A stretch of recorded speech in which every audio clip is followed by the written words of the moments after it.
TV update. Another hot and humid day today. Temperatures maybe not going to quite make it to the 90-degree mark, but the mid to the upper 80s will feel like the 90s though with the humidity. We'll start to notice a few more clouds as we head into the evening, and also late this evening, maybe a chance to see some thunderstorms.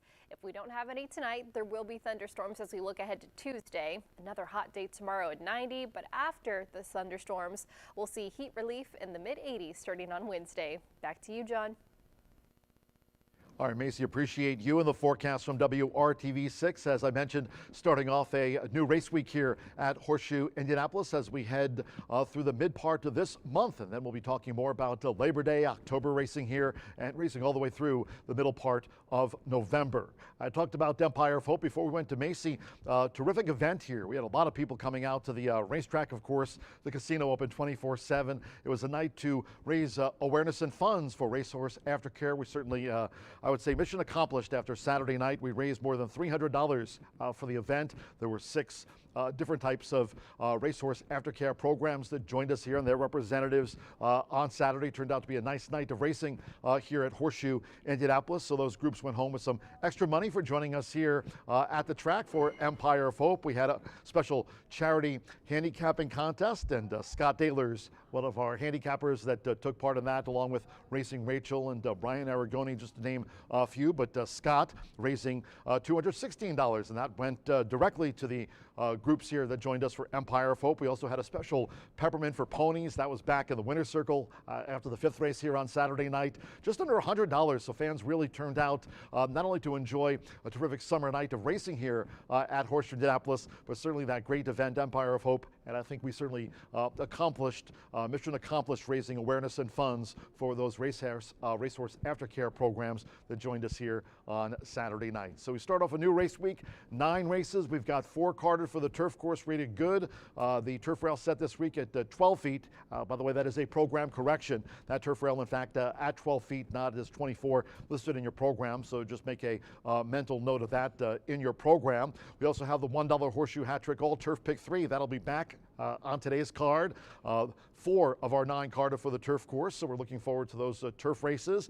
And as we enter a new racing week, let's take a look at the jockey and trainer leaderboard heading into this 18th of August card here, Monday to start off a new race week, and it's Fernando de la Cruz. In fact, last week he actually went out of town, won a couple of the Best of Ohio races there at Jack Thistledown. Fernando was back here to ride on Saturday night, had a winner to get him to 61 wins for this season, vying for the riding title. Joe Ramos, already a 2-time leading jockey here at Horseshoe Indianapolis. Joe, another top season here right now, sitting with the silver medal with 56 wins. And then you have Marcelino Pedroza Jr. Marcelino is already a 3-time champion. 3 riding titles here for Marcelino Pedroza Jr. He's with 43 wins, and then 2 wins back to Alberto Burgos, who won the title here last season on 81. So Alberto, we'll see how many more wins he can put up here at the track. And Sammy Bermudez was on the Saturday night score sheet. Sammy with 32. There's the top 5 jockeys, trainer side of things. Wrigley Club vying for another training title here at Horseshoe Indianapolis with 36. That's 4 up on John Herron. Can't say enough about the meet that John Herron's having. Of course, he's the owner of Herron Thoroughbreds, vying for the ownership title as well. 32 victories for John and his team here at the track. Certainly one of the top meets for John Herron here over the past few seasons. Gennaro Garcia, no stranger to the top of the leaderboard right now with 27 wins, sitting in the bronze spot. And Tim Eggleston, not only an accomplished thoroughbred trainer here, but also quarter horse wise. A lot of wins. Just keep that in mind when wagering on the final quarter horse dash of the day here. That'll be analyzed by Martha Clausen at the 6 o'clock hour. And Brad Cox, of course, a 2-time Eclipse Award winning trainer. His string here, Ricky Giannini, his assistant. He has 21 wins, along with Michelle Elliott. Certainly a big meet for her. Michelle right there tied with the powerhouse Brad Cox stable on 21 wins. Joe Davis, also Aaron West, Thomas Medina, Cipriano Contreras. There's Sippy. They have 15 wins, the top 10 on the trainers' side of things. Back here with racing on Monday, as I mentioned, with a 9-race card, and as we kick off a new racing week, certainly deserves a contest. Back after a 2-week hiatus. not me, the contest. Douly's Legends back here on a Monday. Of course, this contest goes every Monday. We have some exceptions, of course, when we're not racing here at the track. So back after just a 2-week break, it's Douly's Legends. $100 free to sign up if you're joining us here. If you're listening to my voice here on the pre-race show or tuning in, if you're at Horseshoe Indianapolis, just press the elevator button, first floor OTB. Or if you're walking in there, maybe you're enjoying the races and simulcast action from the first floor OTB.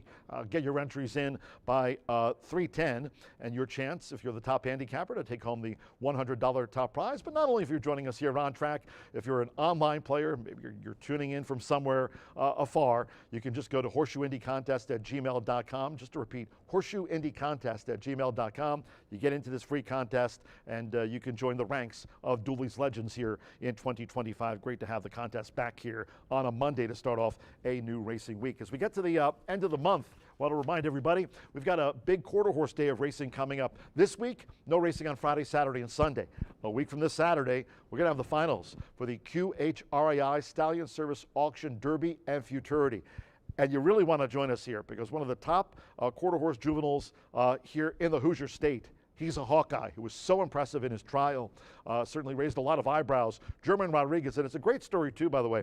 He's a Hawkeye, not only the fastest qualifier for the QHRAI SSA auction Futurity, he's not only ridden by German Rodriguez, but trained by German Rodriguez. So it's a great story brewing here as we get to the end of the month. And we had He's a Hawkeye clocking the fastest time. Open lengths, by the way, in a quarter horse dash. Open lengths for He's a Hawkeye. Looking forward to seeing him back in action here at the end of the month in the QHRAI Stallion Service Auction Futurity.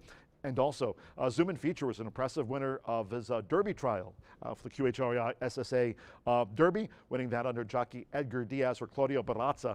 And those two and the rest of the casts will be back here at the end of the month. Spectacular day of quarter horse racing coming on Saturday, August 30th. Hope you can join us. Special post time of 10:45 a.m. Each and every day here on Wire to Wire, we always like to say thanks to our great sponsors for racing here at Horseshoe Indianapolis in 2025, starting off with Brown-Forman, Tequila Herradura, Murphy Trailer Sales. They're the Winner's Circle sponsor here this season. If you'd like to hitch your wagon to them, terrific customer service and loyalty since 1984. They'd love to hear from you. Reach out to them at 765-361-8803. Murphy Trailer Sales, they are our Winner's Circle sponsor of racing here at Horseshoe Indianapolis. The tote board and starting gate sponsor, that's B&H Electric. They've got locations in Shelbyville, Seymour, also in Bloomington there. You can reach out to them on the web at www.bh-electric.com. That's bh-electric.com on the World Wide Web. Indiana's Giant Hubler. They've got locations in town, also in Franklin. If you'd like to contact them, maybe inquire about a new Ford truck, reach out to drivehubler.com. They are Indiana's Giant Hubler and a great sponsor of racing here at Horseshoe Indianapolis in 2025. Social media-wise, we have you covered. Love to hear from you on social media. Earlier this morning, sent out the track conditions, fast and the turf course good. Again, that turf rail position, just take note of that. It's different than what's listed in your program. We're in fact at 12 feet on the turf course. Racing Rachel, she'll be along later today, talking about the second half of the racing program here on a beautiful summer day. Racing Rachel's on X at Racing Rachel M. Martha Clausen, she'll join the live broadcast here as we get closer just past the 6 o'clock hour with the ninth race. That'll do at 6:15. It's a quarter horse maiden dash over the 300 yards. We have a fast track and no wind for those quarter horse dashers in the 6:15 finale, and Martha will be analyzing that. She's on X at Martha Clausen, and Brian Aragoni will be along here on the pre-race show in just a short time from right now, talking about the 50-cent early pick 5 that kicks off with the 2:10 p.m. Eastern opener. Brian's on X at Mr. B Analyst. Track-wise also, we mentioned here on the pre-race show, each and every day we've got you covered, not only on X, of course, former Twitter. We're there at HS Indy Racing. Not only updated track conditions, you'll get jockey standings, a lot of great features too. We've had some wonderful interns with us this summer, including Darby Cullifer, Riker DeWitt, and also Nathan Klein, an aspiring race caller who's making his way back to the University of Arizona Racetrack Industry Program. Great to have all three of them with us as they head back to school. We've got some content still up there on our social media accounts, including on Instagram and YouTube. Subscribe to our YouTube channel at Horseshoe Indianapolis Racing. You have a chance to watch this wire-to-wire program back and enjoy the races all day long in the comfort of your home. Beautiful summer day here on tap. We had Macy Tetrick join us from WRTV6 here on Wire to Wire, the pre-race show, talking about the weather forecast here. We're racing for the next 4 days, and we start off a new week with a fast main track and the turf course. 4 nice turf races carded today under sunny skies. Turf course rated good, and just bear in mind that turf rail set at 12 feet. We're going to take some commercials here on this Monday start to the week edition of Wire to Wire. When the program returns here to the pre-race show, we'll be joined in just a short time from right now by racing analyst Brian Aragoni. Brian's had a penchant this season, other seasons too, hitting those pick fives, so you'll want to stay tuned. Back with Brian in the B block right after this.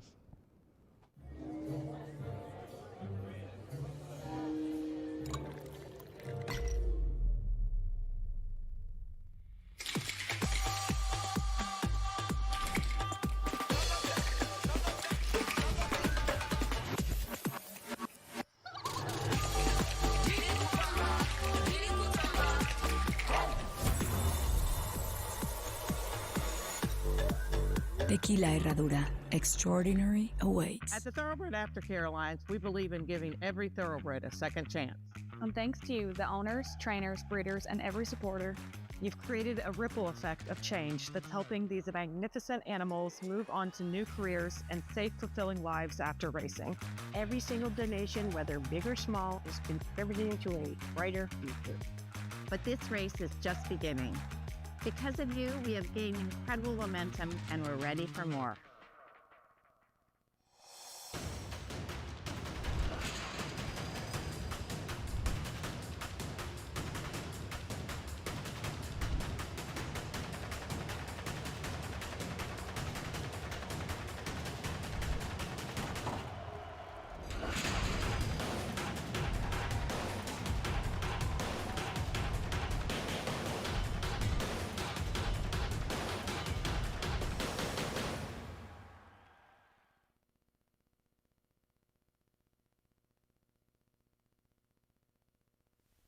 Welcome back to Monday morning here at the Shoe. No rest for the weary. We raced on Saturday night.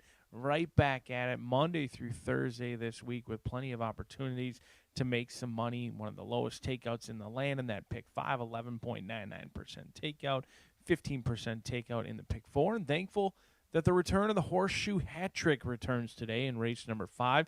Race 5, a key race. It'll be the last leg of your early pick 5 and early pick 4, but also kicks off that Horseshoe hat trick and the Itoba pick 4.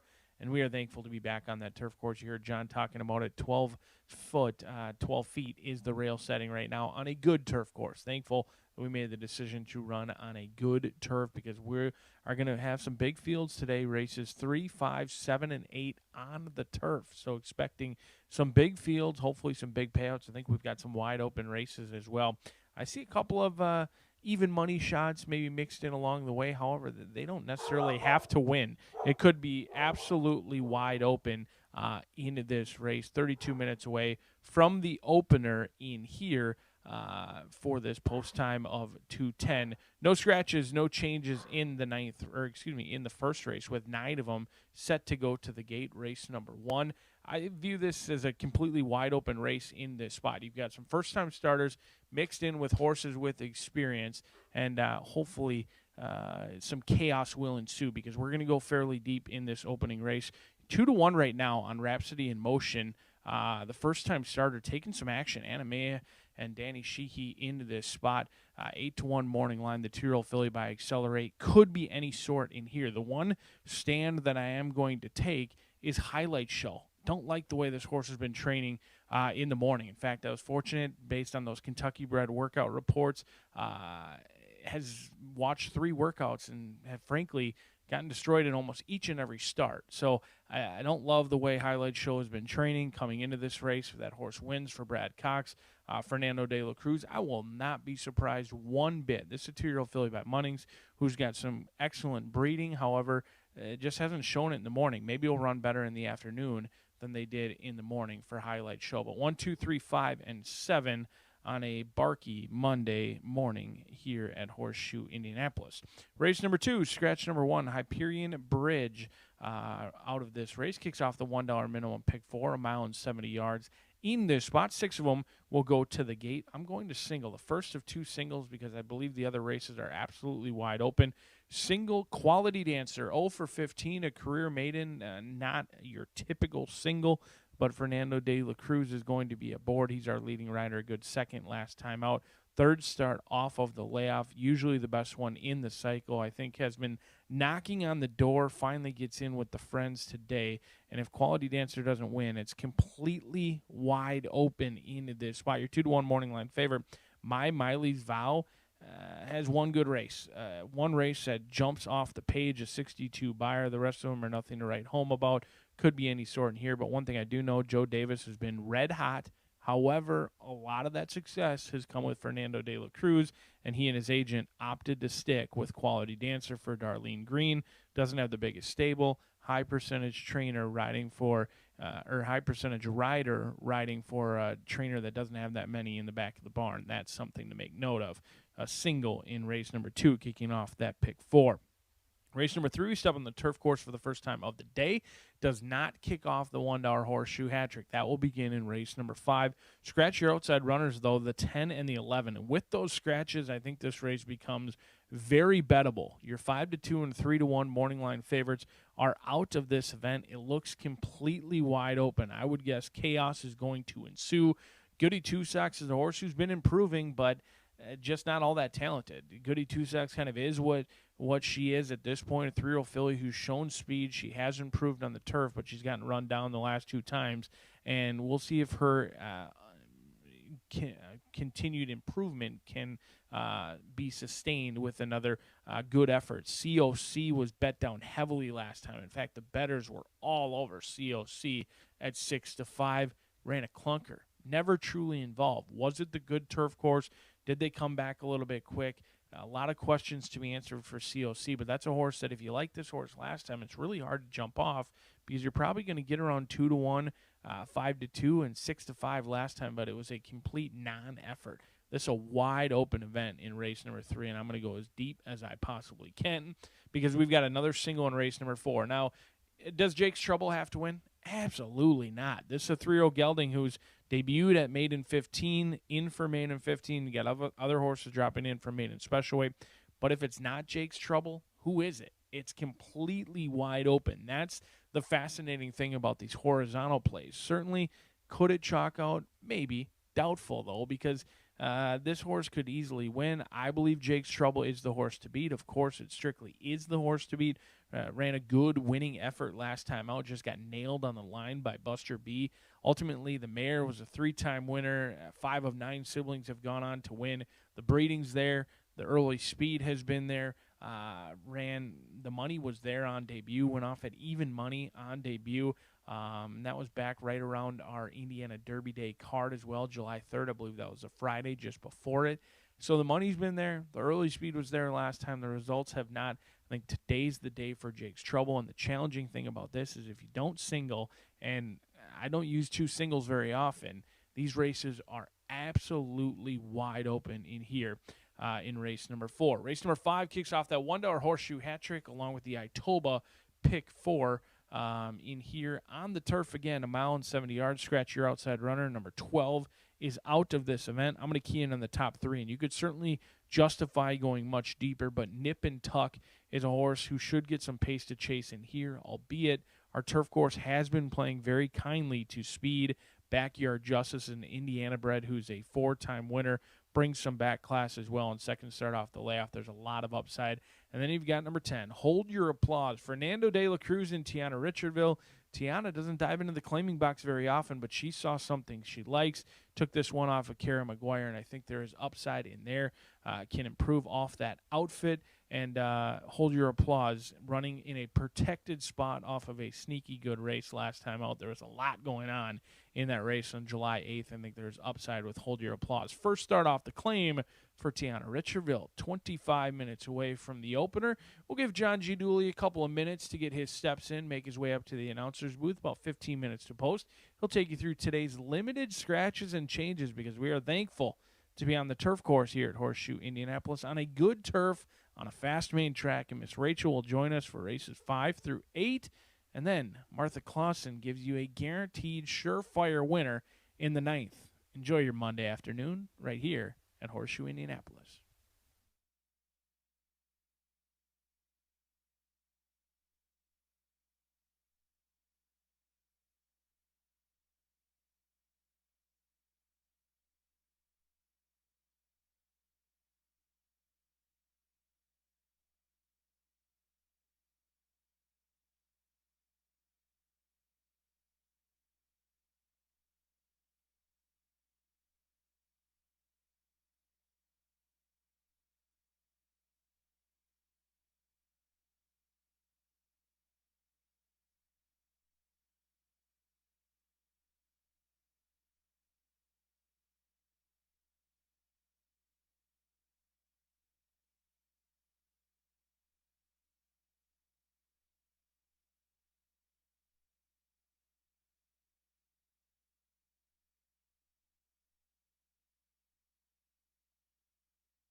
Good afternoon from Horseshoe Indianapolis.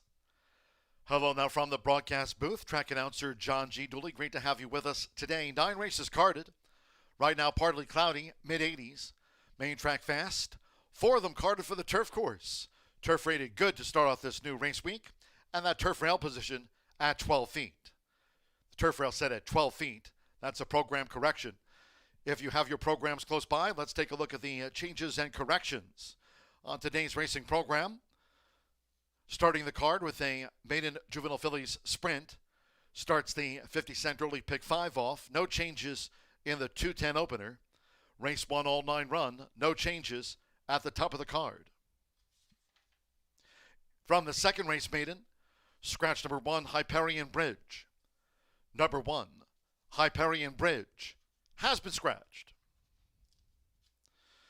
Race 3, one of the 4 today carded for the turf course. Again, course good. Portable rail at 12 feet. Scratch the also eligibles. 10, Bootlegger Justice, and 11, Get Even Kid. They were entered as main track onlys. Course good. Turf rail 12 feet out. Scratch the 10 and number 11, a couple of MTOs. In the 4th race, maiden sprint starts the 50-cent late pick 5. Due at 3:43 p.m. Here all 7 run. No changes in the maiden sprint. Race 4. On to the 5th we go. Start here the $1 Horseshoe Hat Trick All Turf Pick 3. And in race 5, the Turf Mile scratch the MTO. Number 12, Cupperin, scratch the 12. Number 9, Mission Mike, a jockey change to Sammy Bermudez. Sammy Bermudez rides number 9, Mission Mike. 5th race, starter Turf Mile. Kicks off the $1 late pick 4, presented by Itoba. Turning to the 6th, here in the sprint, take out the 8, Jammin' Justice. Number 8, Jammin' Justice has been scratched. In the 7th race, one of the 4 today, again carded for the turf course. Scratch the 6, Me Catalea. Take out number 11, Air Force Thunder. And scratch number 13, Loris Still Curlin. Scratch the 6, 11, and the number 13. Number 1, Malice Mama. A jockey change to Sammy Bermudez. Sammy Bermudez on the 1. Malice Mama. Number 9, Silent Secretary. A change of jockey for this Brazilian bred mare to Gabriel Lagunas. Gabriel Lagunas riding 9, Silent Secretary in race 7. The 8th race, Turf Mile. This is the final leg of that $1 Horseshoe Hat Trick All Turf Pick 3 wager here. Scratch the 4, Fantastic Vow. Number 10, Mucho Mojo. And the 12, Palm Tree. Scratch the 4, 10, and 12. And in the 9th, due at 6:15, quarter horse maiden juvenile dash over the 300 yards. Fast track at this hour, no wind. Now the changes here. Number 2, Bar B, make the jockey Carlos Ruiz Cortez. Carlos Ruiz Cortez on number 2, Bar B. Number 6, El Tornillo. Make the rider German Rodriguez. He trains and owns. German Rodriguez will handle the reins on number 6, El Tornillo. Scratch number 9, Buck Bunny. Number 9, Buck Bunny has been scratched. Number 11, Too Much Corona. 23, draws in. The jockey will be A. Saran and breaks from post 9. Number 11, Too Much Corona. 23, A. Saran rides, and that filly will break from post 9 and the quarter horse maiden juvenile dash. There a look at the changes and corrections on today's racing program. At this hour, partly cloudy, mid-80s. Main track fast, and again, 4 carded for the turf course. Turf course rated good to start off this new race week, and that turf rail position is at 12 feet. Horses in the walking ring. Maiden juvenile filly dash to start off the card in the 50-cent early pick 5. It's 11 minutes away. Make it a great day with us here at Horseshoe Indianapolis.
Ladies and gentlemen, just for your information, in the ninth race, that quarter horse maiden juvenile dash over the 300 yards, confirming the scratch of the also eligible number 12 FA Beach Run. That's in the ninth. 6:15 finale. Race 9, that quarter horse maiden juvenile dash to close out the card over the 300 yards. Ninth race confirming the scratch of the also eligible number 12 FA Beach Run.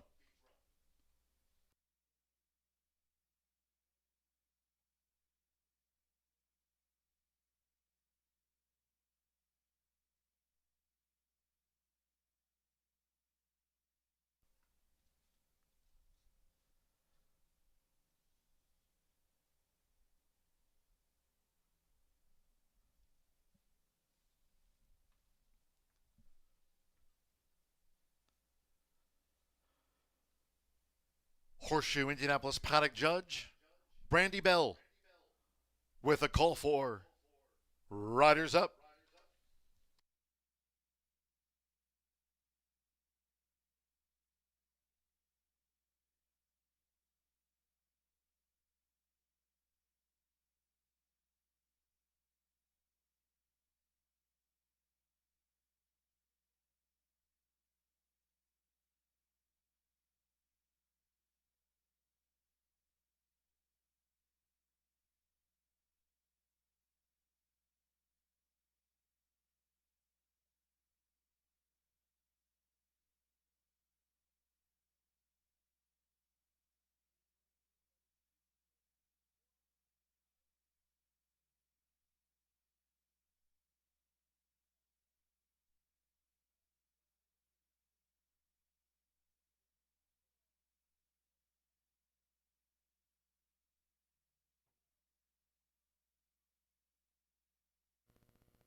The horses stepping onto the track for the first race.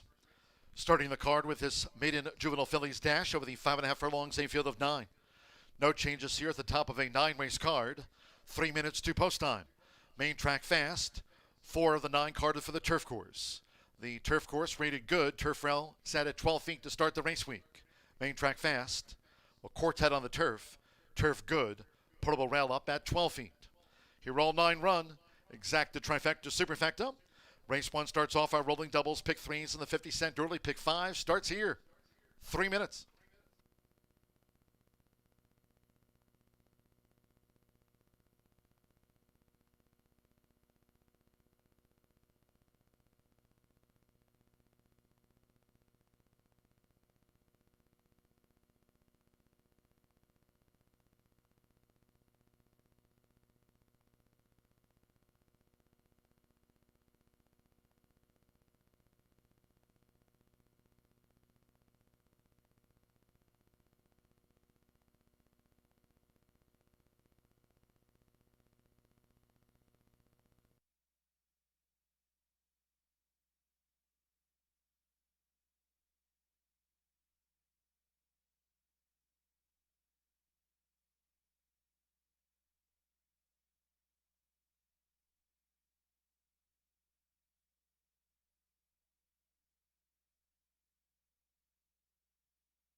Two minutes to post time. 2 minutes.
We're less than 1 minute away from post time.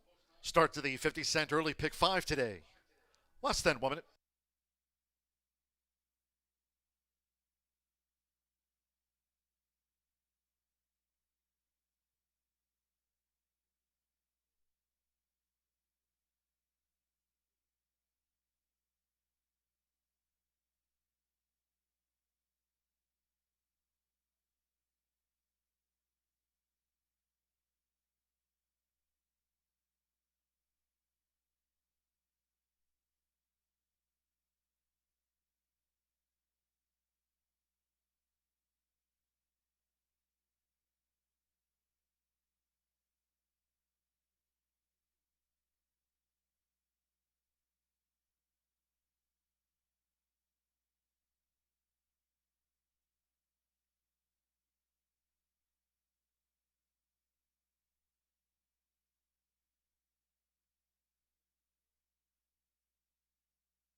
The horses are approaching the starting gate.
The horses have reached the starting gate. It is now post time. They're going in. Marcelino Pedrosa Jr. with Cup of Coffee. Now Rodney Prescott and the Shadwell newcomer, El Ma'ani. Danny Sheehy partners the first-timer, Rhapsody in Motion. She's by Accelerate. Rhapsody in Motion drew 2, all 9 run. Highlight Show, leading jockey Fernando Veracruz with 61 wins here this season. Highlight Show loaded. Simmer Bermudez with Kuda Cutie.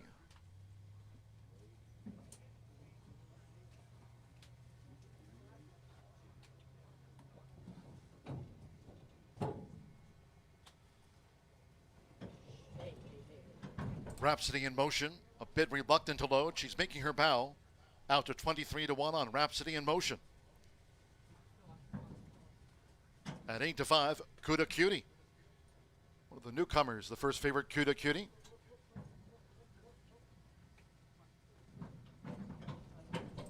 Now Rhapsody in Motion's gone all in.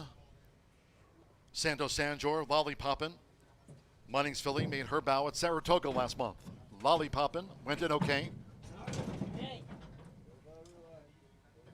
Eddie Hirano with I Mean Business as the all black on at 5.5 furlongs. 2 back. Rolando Aragon with Miss Clark. 3 times started here, the daughter of Omaha Beach, Miss Clark. joins at 16 to 1 odds. Cuda Cutie, 8 to 5 first favorite. So stand by at 5.5 furlongs here at the top of the card. One more Alex Achard and 3 times started JR Miss Starlet. Main track fast for today's 9-race card in the Hoosier State. It's the first all in. Away and running out Horseshoe Indianapolis. Cuda Cutie broke sharp. Cuda Cutie straight to the front for Samuel Bermudez. In pursuit is Cup of Coffee with the rail. Lollipopin' is right there, along with, in between horses, Miss Clark, and on the outside of the gray, JR Miss Starlet. The newcomer, Rhapsody in Motion with the rail. They're well grouped. Going past the half-mile pole as Highlight Show starts to gain for Fernando de la Cruz. As they round the far turn, I Mean Business running second to last, and the Shadwell newcomer, El Maani, trails here in the Monday opener. The quarter, 22.41 seconds. Cuda Cutie leads coming toward the quarter pole. Cup of Coffee right there toward the inside. Then Lollipopin' with Miss Clark, JR Miss Starlet, Highlight Show, Rhapsody in Motion, El Maani, and I Mean Business as these maiden 2-year-old fillies turn for home. It's Cuda Cutie. Into the stretch leads Cup of Coffee with the rail. Coming down toward the final furlong. Lollipopin' Highlight Show continues to gain between fillies and Miss Clark on the outside. But deep in the final furlong, she's pulled clear from them. The daughter of Aurelius Maximus, Cuda Cutie with Simmer Bermudez. Cuda Cutie sharp. Cuda Cutie first up on debut, won by 8. Highlight Show was the runner-up to the going away Cuda Cutie. Lollipopin' third and Miss Clark finished fourth.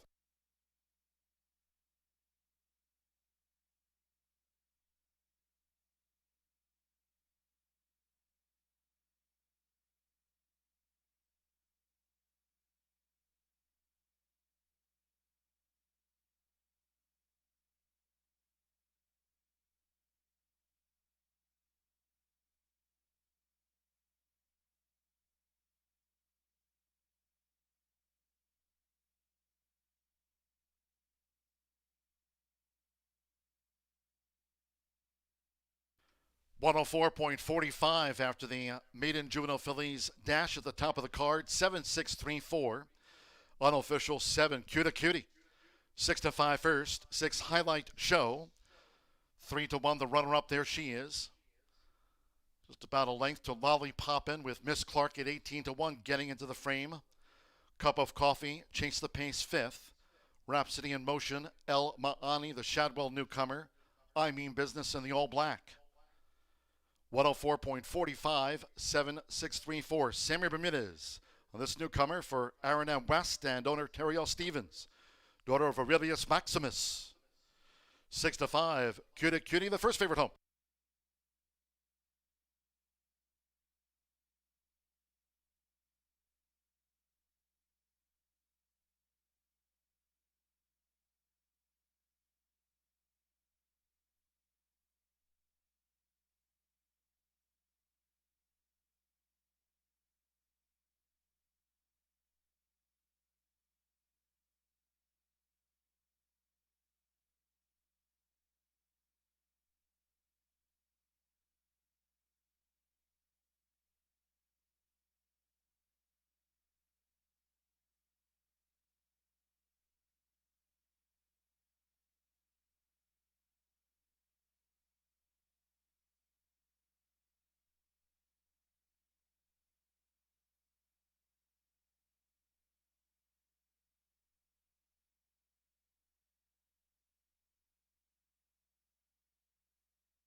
Race 1 official.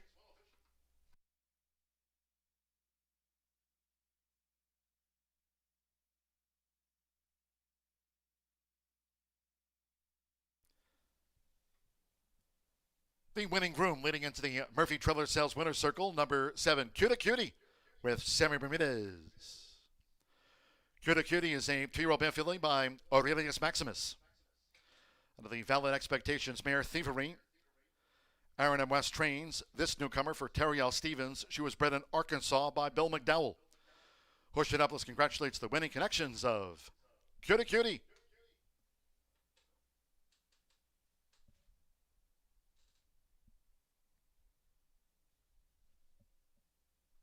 First results in. 7-6 exacta paid $16.20. 50-cent trifecta. 7-6-3, $14.80. Miss Clark ran fourth. 10-cent superfecta, $7.79. And the first favorite, first, all 9 ran, 104.45 fast track. 20 minutes away from race 2. And the next maiden, scratch number 1, Hyperion Bridge. Number 1, Hyperion Bridge has been scratched. Second race maiden features exacted trifecta superfecta. Double pick 3 starts at the $1 early pick 4. If you're just joining Main Track Fast turf course, there's a quartet carded for the turf today, rated good. Turf rail set at 12 feet to start off the race week. Post time 2:41 in all cases if you can. Please do try to make your Horseshoe Indianapolis selections and wagers today early. Thank you. Coming up in just a moment, our first race replay of the Maiden Juvenile Fillies Dash. Hope you had a bet on Cutie Cutie.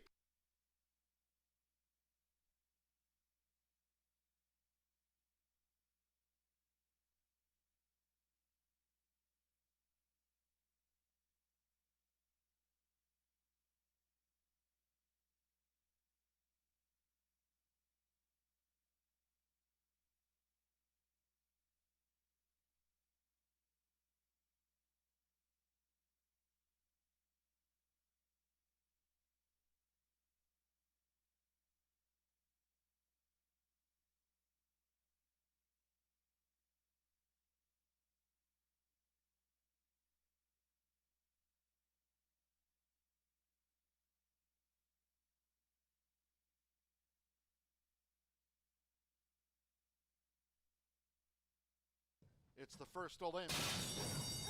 Winging. Running out Horseshoe Indianapolis. Cutie Cutie broke sharp.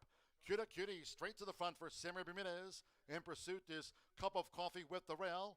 Lollipoppin' is right there, along with, in between horses, Miss Clark, and on the outside of the gray, JR Miss Starlet. The newcomer, Rhapsody in Motion with the rail. They're well grouped.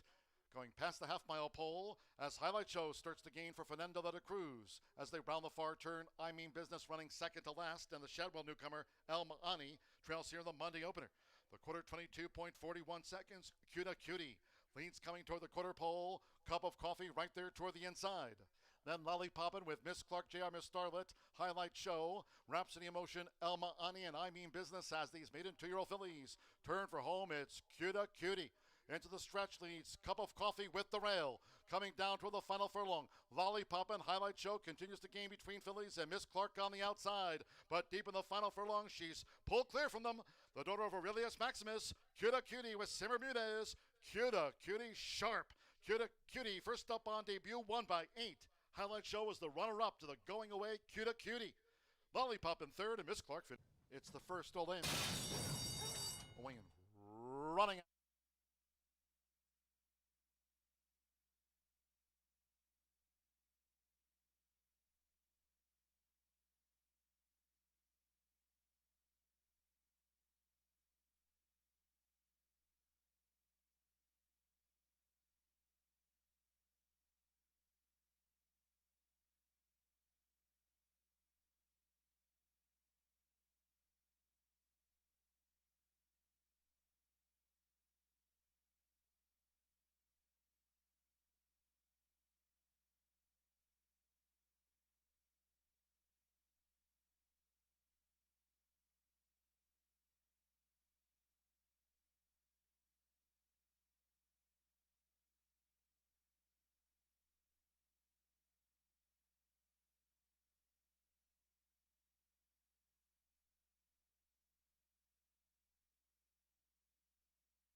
Cuda Cutie. Holy buckets. Everyone knew but me. I was checking my phone, waiting for a text, waiting for a heads up.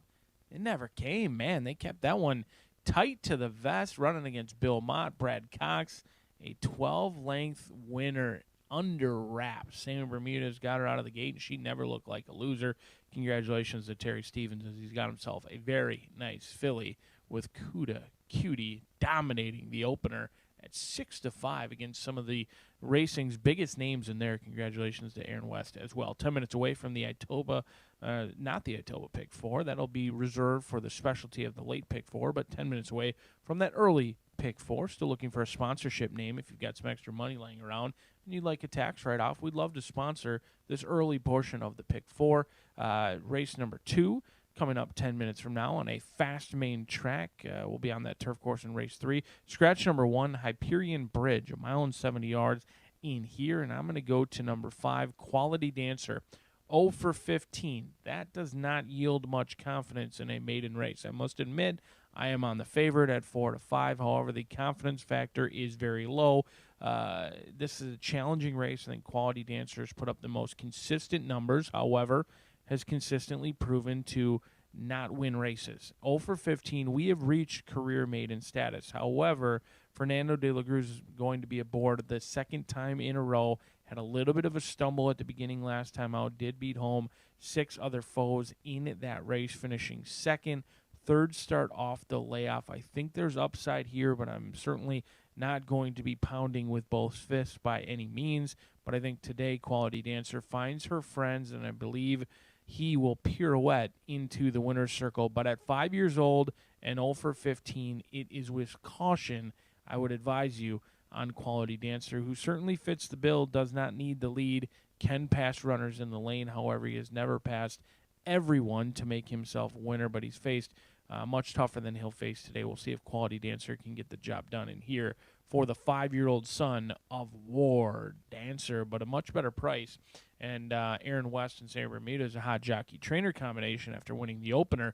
These guys are already looking for a training double and a riding double with Lambay for Richard Huddleston, a 3-year-old gelding by Jimmy Creed, who's only got 2 starts to their name, only defeated twice versus Quality Dancer versus 15 with Quality Dancer. Second start off the layoff, finds a fast main track.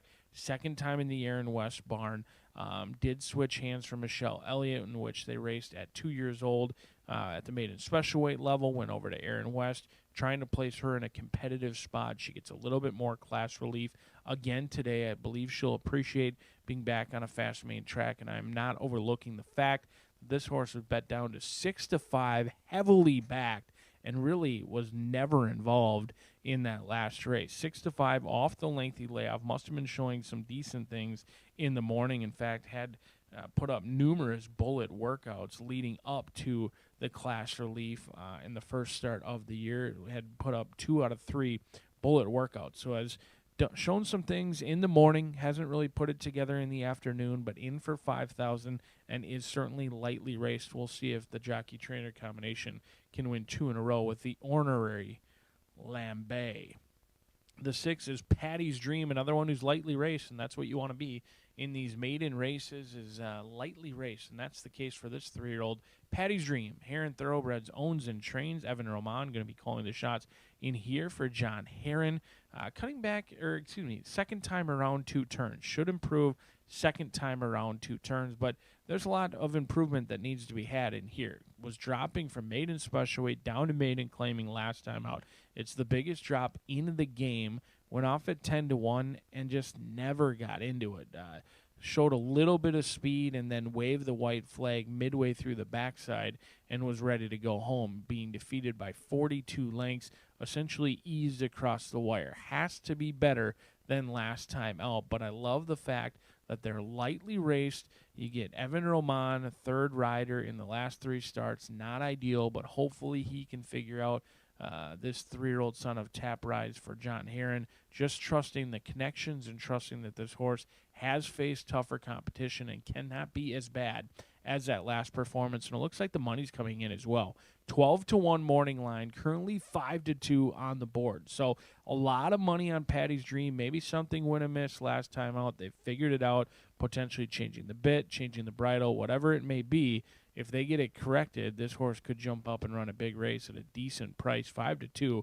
We'll see if they float up any closer to that morning line when it's all said and done. But right now, favoritism lies with the 5. After 15 starts, is start number 16 the lucky one for Quality Dancer and Darlene Green, both horse and trainer looking for their first win of the year.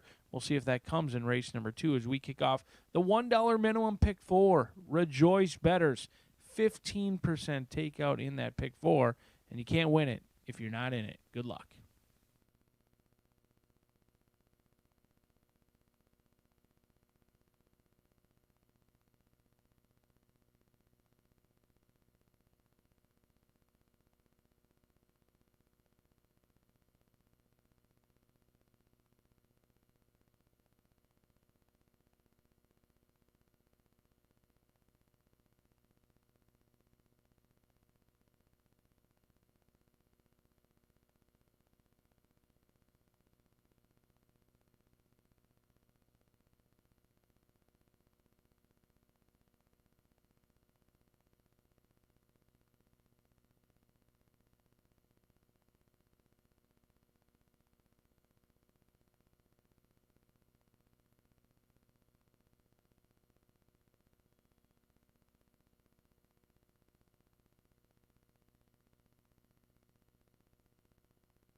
The horses coming onto the track now for the second race.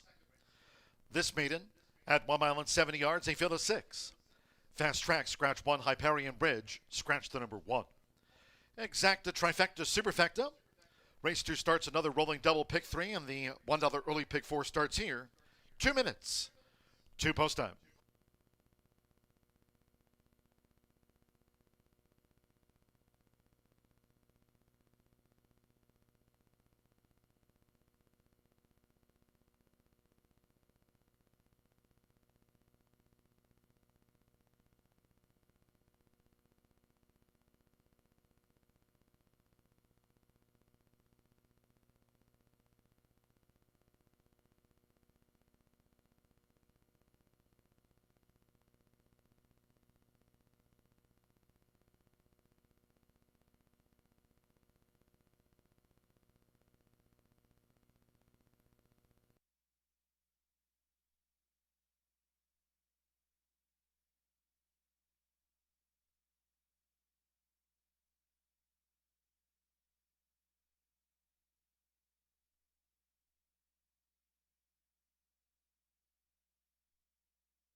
We're less than 1 minute away from post time for the maiden.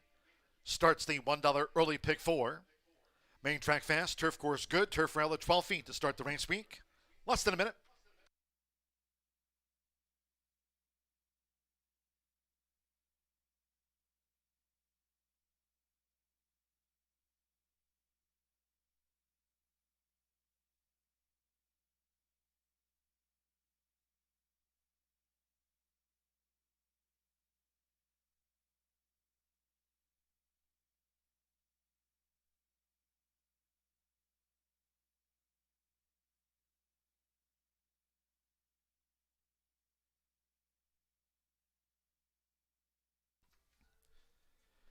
The horses are approaching the starting gate.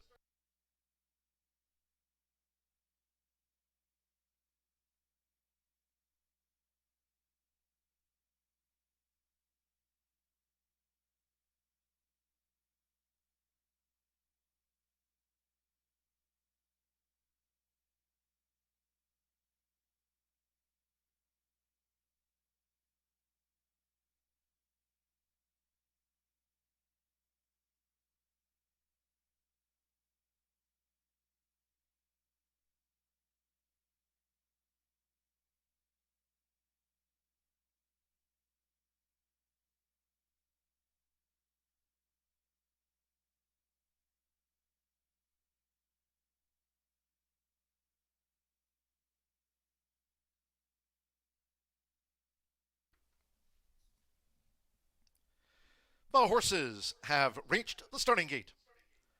It is now post time. Loading in front of starter Ray Kuick. First up, Santo Sanjor, with twice started Stand Up Charlie. Luis Contreras with My Miley's Vow has joined Stand Up Charlie. Leading up Lambay. Simmer Bermudez going for the first double of the day with Aaron M. West after Kuda Cutie aired in the maiden juvenile filly sprint opener. Here's Lambay.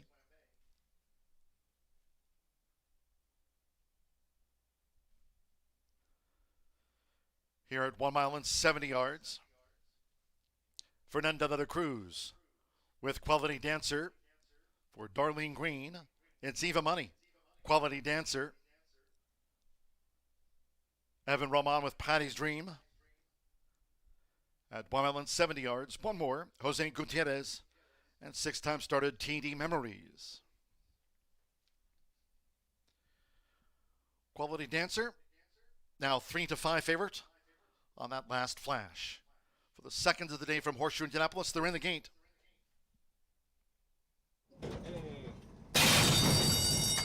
They're off. Lambay broke sharp. TD Memories with an early bid toward the inside. Stand Up Charlie with My Miley's Vow, and Patty's Dream was ranked there in the early stages. Needs to settle for Evan Roman. Patty's Dream in a green cap and is going very wide there, and very keen is Patty's Dream as TD Memories has made the lead. TD Memories in front of Lambay, and Patty's Dream is alongside Lambay at the 6.5 with My Miley's Vow. On the outside is Quality Dancer, and toward the rail, Stand Up Charlie has dropped back to last. The quarter 23.91 seconds with Jose Gutierrez. TD Memories dictates the field and leads by 2. Now Patty's Dream looks more settled and continues to pursue TD Memories as they make this run toward the half-mile pole. Quality Dancer now making progress for Fernanda de la Cruz. Lambay and the Red Silks with My Miley's Vow starting to gain. That quartet a couple lengths in back of the front runner, TD Memories, who clocked a half-mile in 48.66 seconds. Stand Up Charlie remains the trailer. They enter the far turn. TD Memories 3 furlongs away. TD Memories continues to lead. With between horses My Miley's Vow, Quality Dancer on the outside. My Miley's Vow and Quality Dancer, they tried to close down TD Memories on the edge of the quarter pole with Lambay toward the rail. Patty's Dream showed speed but has dropped back and is picked up by Stand Up Charlie. 3/4, 1 minute 13.87 seconds. Top of the lane, and TD Memories leads these maidens into the furlong grounds with a 3-length buffer zone. It's TD Memories over My Miley's Vow. Second and still churning away, but TD Memories remains 3 lengths in front. Near home, Lambay will be third best to TD Memories with Jose Gutierrez. TD Memories an all-the-way winner. A length to spare over My Miley's Vow. Lambay third and Stand Up Charlie finished fourth.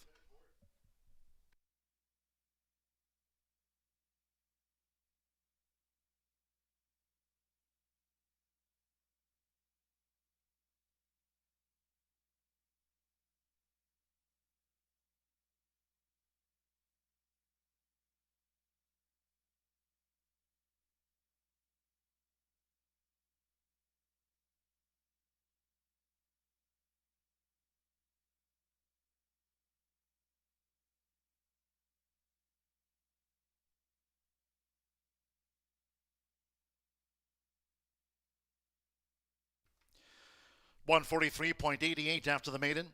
143.88. 7-3-4-2. Here's the slow-mo. 7 TD Memories. 9-2 first. Making every yard a winning one. 3 My Molly's Vow. 7-1 second for Lambay. 9-5 third. 2 Stand Up Charlie. At 19-1 getting into the Superfecta. We trail back to 6-5. Quality Dancer in his 16th run, and Patty's Dream. 7-3-4-2-5, TD Memories. Jose Gutierrez for Stephen Fosdick. Joyce Baker's homebred by Santiva off the mark in his 7th run.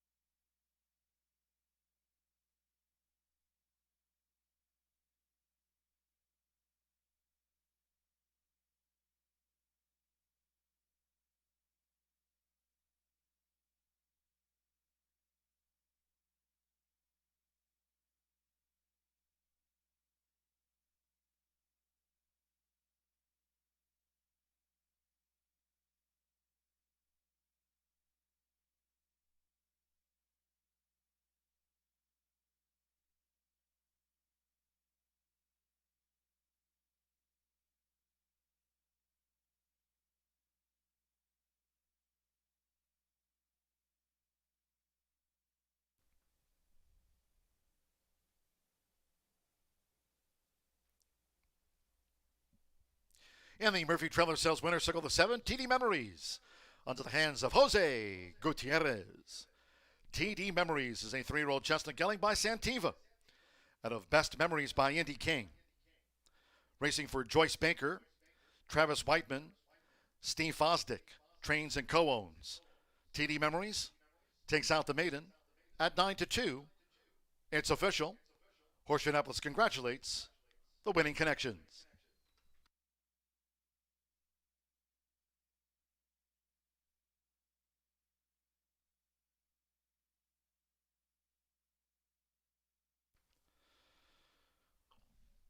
$7-3 exacta paid $70.20.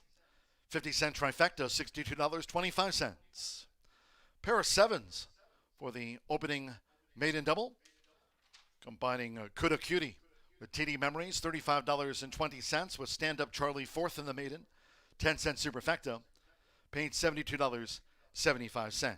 And the maiden, the 1 was a non-runner, favorite, 5th, 6 ran, 143.88. Claim number 4, Lambay, for $5,000. Lambay claimed new owner trainer Tracy Wisner. Claimed Lambay, ran 3rd. 18 minutes away from race 3 of 9. The first of 4 on the turf course. Course good.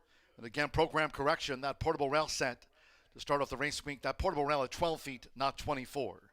12 feet. The portable turf rail position. Course good. 3rd race scratch, the also eligibles. 10 Bootlegger Justice and 11 Get Even Kid. They were entered as main track onlys. Course good. 12 feet. Scratch the 10 and number 11. Exacta, trifecta, superfecta, double pick 3. Post time will be 10 minutes past.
upcoming third race as we step on the turf course for the first time of the day, and a shout out to the person who decided it'd be a great day to bet $10,000 to show on an 0 for 15 maiden. Lesson learned in race number 2.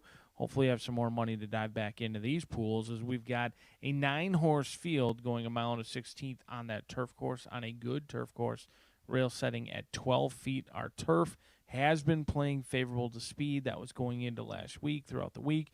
It did cater to the front end a little bit. You can certainly close ground. However, recently, over the past month or so, it's been kind to horses near the lead. We'll see if we can't find a front runner in here. In this spot, looks like a wide open field and a great betting race. Your current favorite is in post position number 4 with Goody Two Socks, who's bound to be on the front end. But I'm going to try a fresh face to this group and maybe the other speed. How about Jose Casares' Tempest Jill for Big Cat Stables, a 3-year-old filly by Charming Kitten who's 0 for 3, tried the turf one time and didn't run a poor race at all. In fact, showed good speed, was 3 or 4 lengths off the lead. However, I think that's a little bit misleading because the runaway front runner was well clear. It was a 10-horse field. Even though they were 4.5 lengths behind, they were still sitting in second. So they were near the front end, showed good speed, didn't show much finish that day. That was the first time trying the turf, the first time going around 2 turns.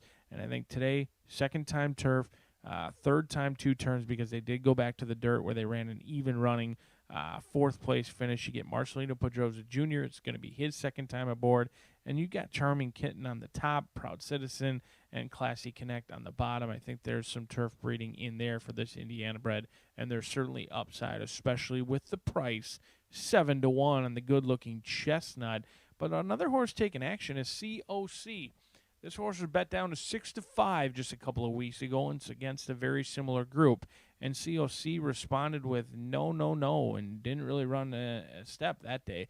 The money came in. My money was in. Everyone was signed on. We all thought COC was going to run just as good as she did on July 2nd. And she said, nay. She didn't really perform, never picked up her feet. Really no excuses. There was no trouble line to be reported.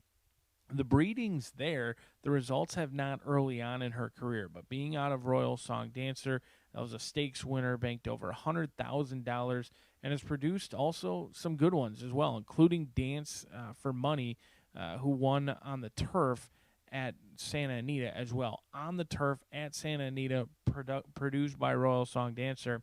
The breeding's been there for this 3-year-old filly. She certainly looks the part. We'll see if she can put it all together. Joe Ramos continues to keep the faith in the third try on the turf for COC. 2-1, your clear second choice, because Goody Two Socks has been getting good recently. This horse has been showing plenty of improved efforts. Didn't run much the first 2 starts of this season, however, each and every start. Credit to Tim Eggleston, who wins at 20%, not only with the thoroughbreds, but also with the quarter horses, that he's had Goody Two Socks going in the right direction. Today could be the day. She was just a half length away from making last time out a maiden breaking score at 11-1. That's the trouble with pari-mutuel wagering. Would have loved to have Goody Two Socks at 11-1, but not so much at 9-5 on the board. Certainly the horse to beat in here. This is the horse to catch, the horse to beat, but for me, not the horse to bet. I like this horse at double-digit odds, not nearly as much as below 2-1 or even close to even money when it's all said and done. Mitch Merle, bet Mitch, get rich. It won't happen on this race, but he is certainly going to be the one to catch at the top of the lane. I'm hopeful that Tempest Jill can upset the apple cart as more rolling daily doubles and pick 3s. And if you've got some extra money, show wagering open as well. Good luck.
The horses call postward now for the third race. This is the first of 4 today. Carter for the turf course here, rated good. Turf rail set at 12 feet here Monday through the week. This maiden over the mile and a 16th. Scratch the also eligibles 10 Bootlegger Justice and 11 Get Even Kid. They were main track only entered. Course good. Turf rail 12 feet. Scratch the MTOs, the 10 and number 11 from the race card. Exacta, trifecta, superfecta. Double pick 3. 2 minutes.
We're less than 1 minute away from post time for this maiden fillies turf.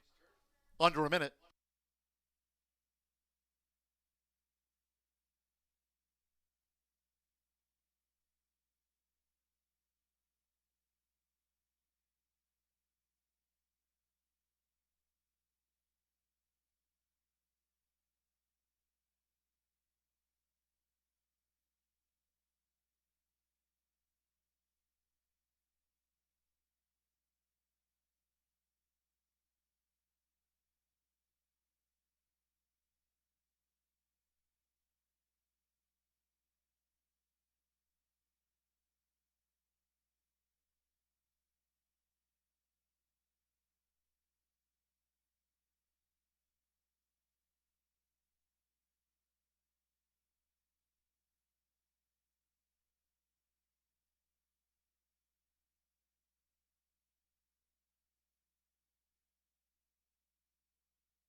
For the first time today, crossing over to the turf course here at Horseshoe Indianapolis.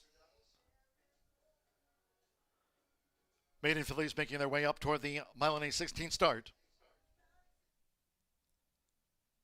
Approaching the gate.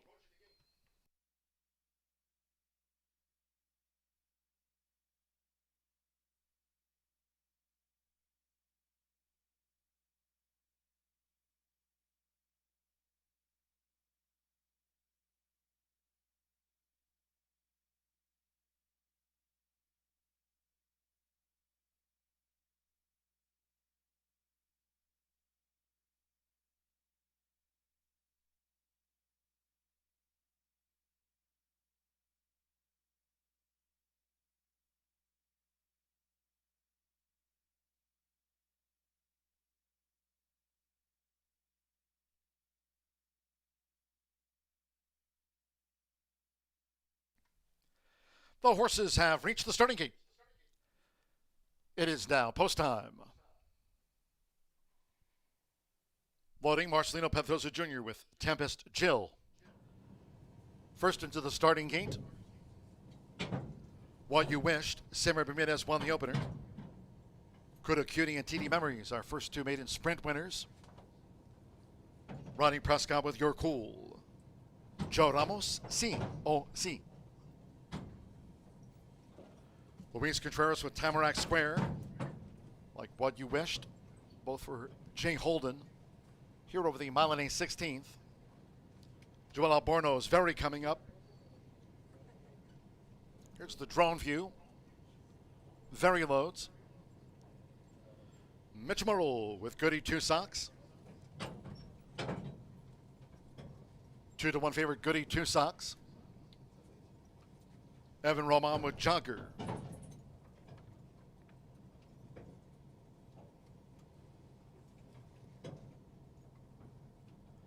One more, CV Cinnamon Rose will be a double for Jose Gutierrez. The first of four today on the turf course, rated good, rail at 12 feet. They're in the gate. And they're off. Very Goody Two Socks, and nearest the inside, Your Cool to the early lead. Your Cool, Goody Two Socks here in the early stages, joined by COC.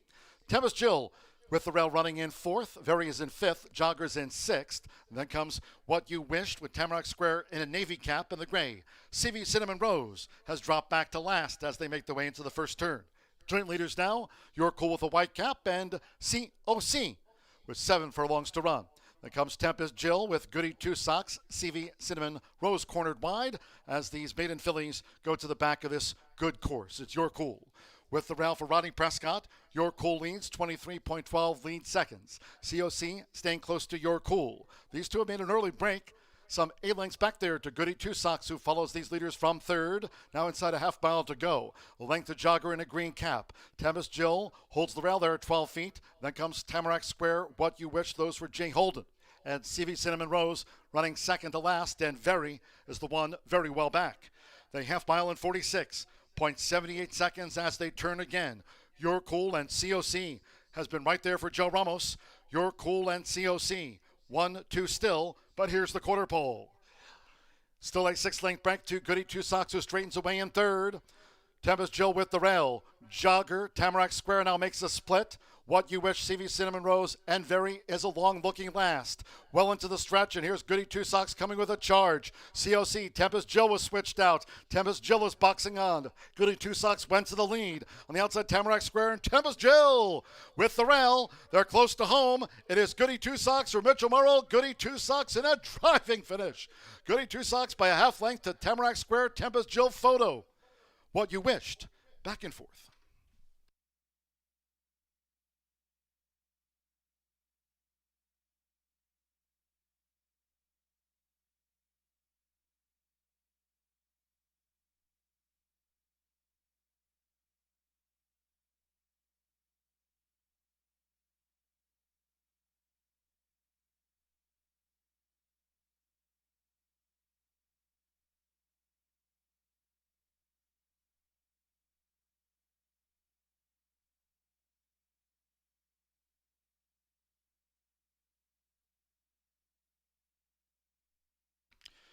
144.80.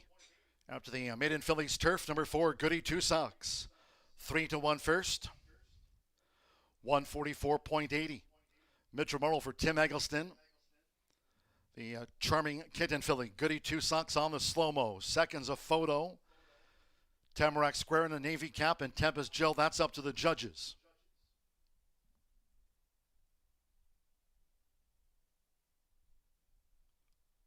What You Wished, COC followed them home. Jogger next across the finish after the maiden fillies. You're Cool. We trailed back. 144.80. It's a 3-1. Second choice, Goody Two Socks. The first of 4 today on the turf course here. The judges have posted number 3, Tamarack Square, 7-1 second. 1 Tempest Jill, 4-1 third. 5 What You Wished at 40-1 getting into the frame. 4-3, 1-5.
Race 3 official.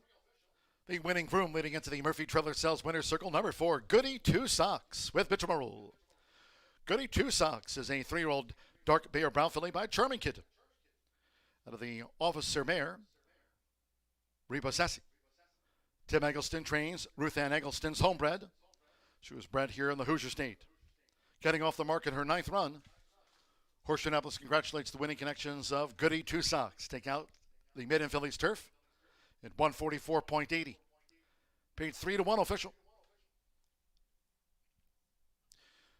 4-3 exacta, $49.80, 50-cent trifecta.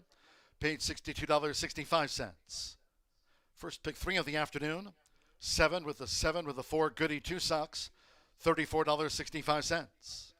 The TD Memories Goody Two Socks, 7-4 double, $57.40. What You Wished ran 4th. 10-cent superfecta, $110.31. 9 faced the starter, Course Good, rail 12 feet, 144.80 after the running of race 3. Race 4 next. Made in sprint with no changes, all 7 run. No changes in the next one. Exacta, trifecta, superfecta. Double pick 3 and start to the 50-cent late pick 5. Post time 3:41.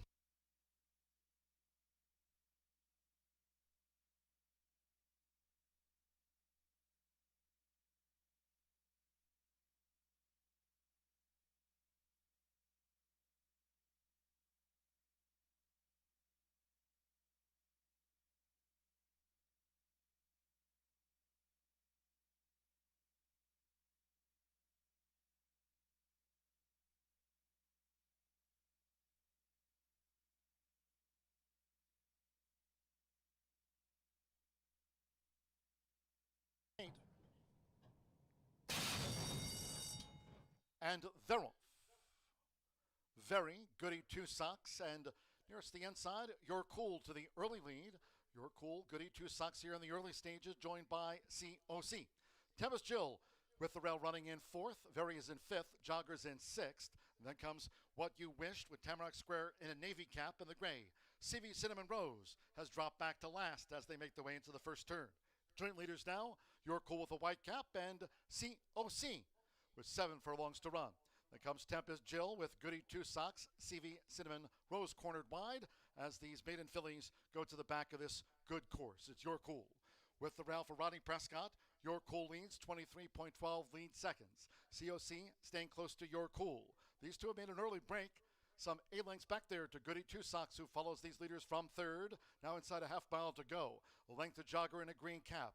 Tempest Jill holds the rail there at 12 feet. Then comes Tamarack Square, What You Wish. Those for Jay Holden.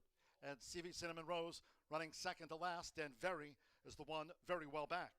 The half mile in 46.78 seconds as they turn again. Your Cool and COC has been right there for Joe Ramos. Your Cool and COC. 1-2 still, but here's the quarter pole. Still a 6-length break to Goody Two Socks, who straightens away in third. Tempest Jill with the rail. Jogger, Tamarack Square now makes a split. What You Wish, CV Cinnamon Rose, and Very is a long-looking last. Well into the stretch, and here's Goody Two Socks coming with a charge. COC, Tempest Jill was switched out. Tempest Jill is boxing on.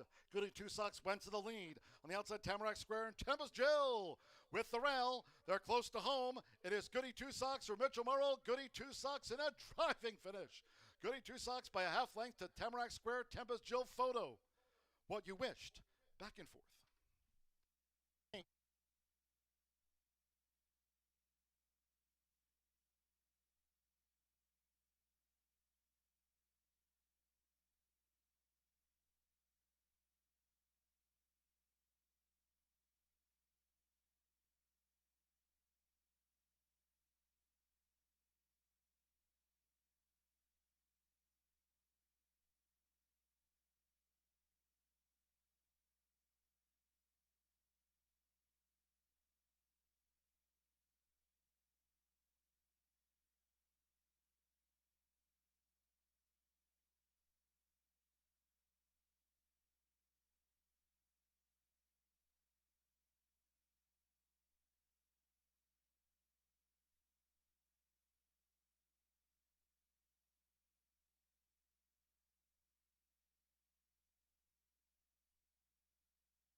Shout out to Tim Eggleston and crew. He's got Goody 2 socks going in the right direction each and every start with improvement. Finally gets the elusive maiden breaking score on the turf in the first of 4 turf races on a Monday here at Horseshoe Indianapolis.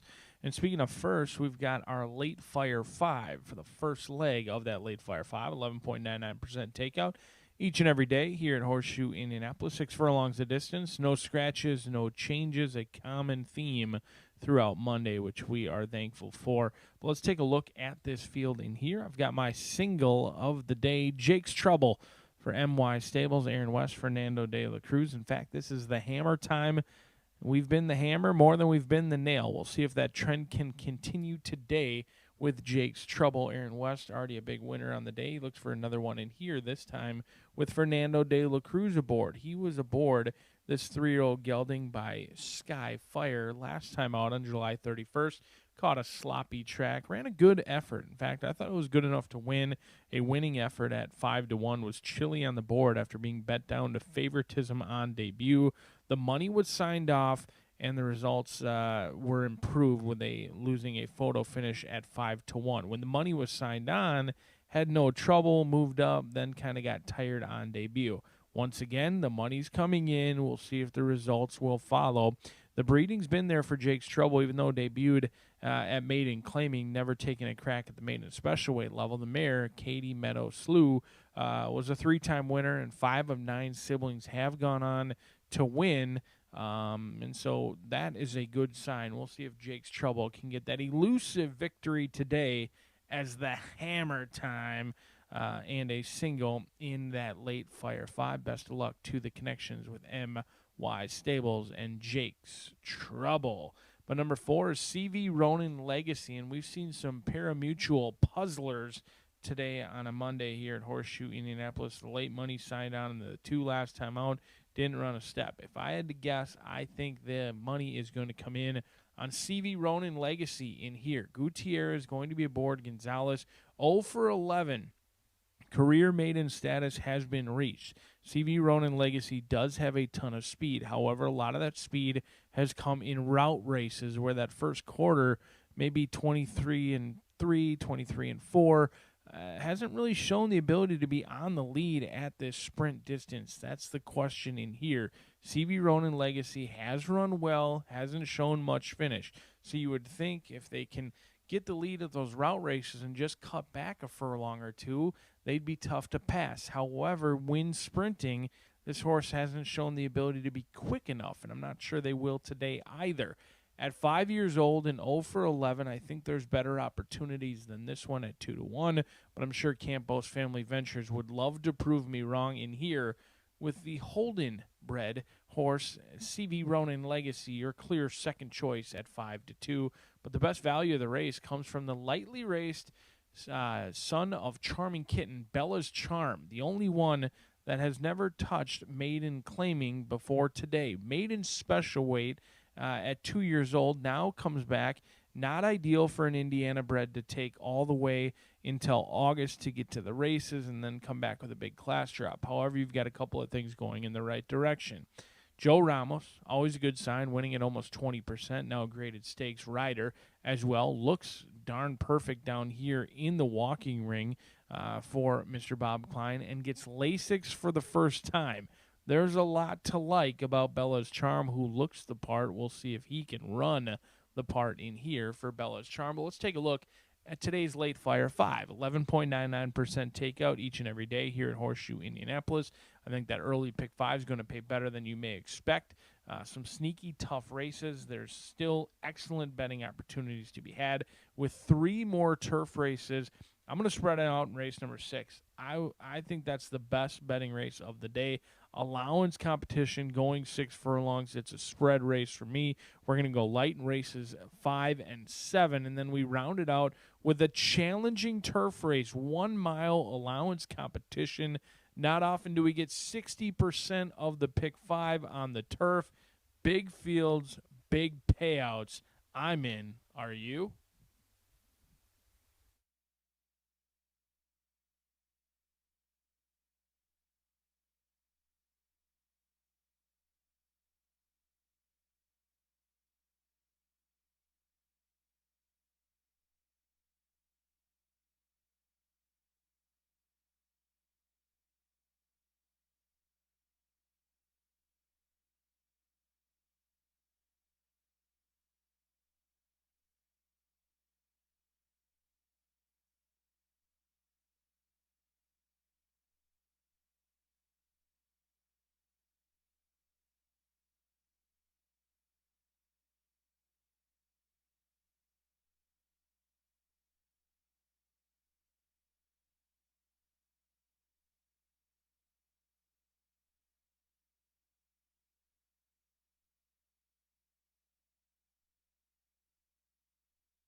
The horses coming onto the track now for the fourth race. This maiden sprint over the 6 furlongs, a field of 7. No changes, all 7 run. Exacta, trifecta, superfecta, double pick 3, started the 50-cent late pick 5. Previewed by Brian Aragoni. Main track fast, turf course good, turf rail set at 12 feet. 3 minutes, or just less to post.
We're less than 1 minute away from post time for this maiden sprint. Starts the 50-cent lead, pick 5.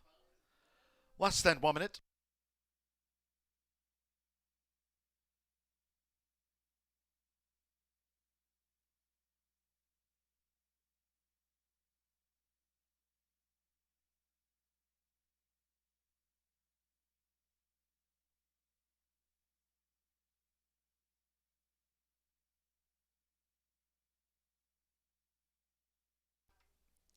The horses are approaching the starting gate.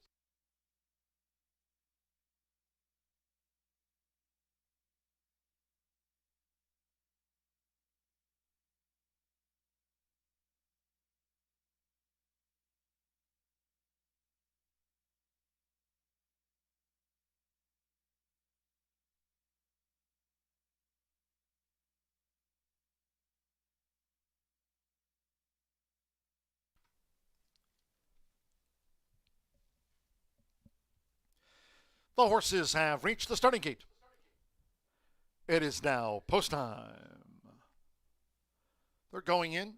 Evan Roman with left. CV Ronin Legacy. Jose Gutierrez on the Monday scoreboard. Joe Ramos, Bella's Charm coming up. Alex Ashard with more gold, drew 5. Here all 7 run. Hannah Leahy with Count the Cash.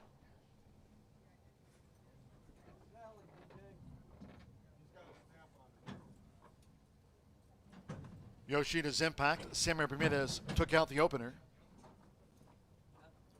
One more Fernando de la Cruz and twice started Jake's Trouble. 3 to 5 on Jake's Trouble. All in line.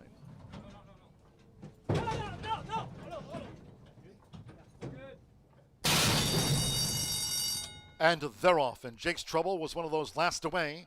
CV Ronin Legacy peels away from the gate for Jose Gutierrez. Count the Cash, and the red cap now chases the pace, making this run toward the half-mile pole.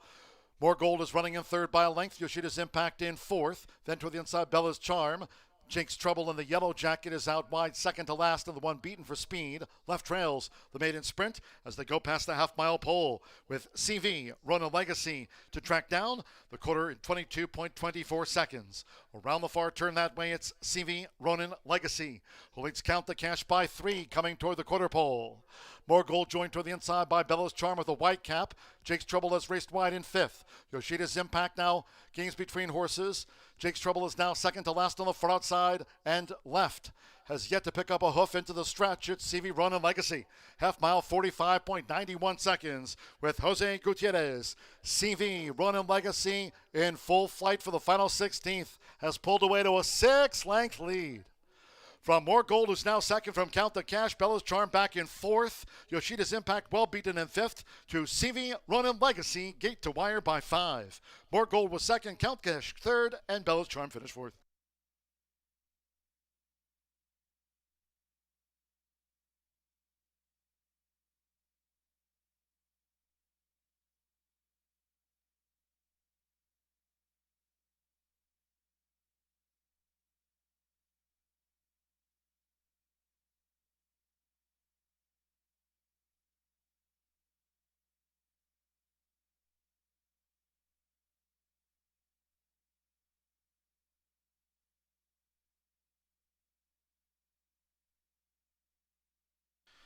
Went 11.29 after the maiden sprint. 1:11.29 seconds. 4.5324.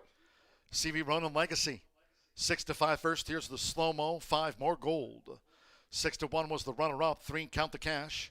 7 to 1 third, and number 2 Bella's Charm 4th. Jose Gutierrez with a couple of wins on the card here for Augustin Gonzalez Jr. Campos Family Ventures. 1:11.29. Hold all tickets until official.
Race 4 official.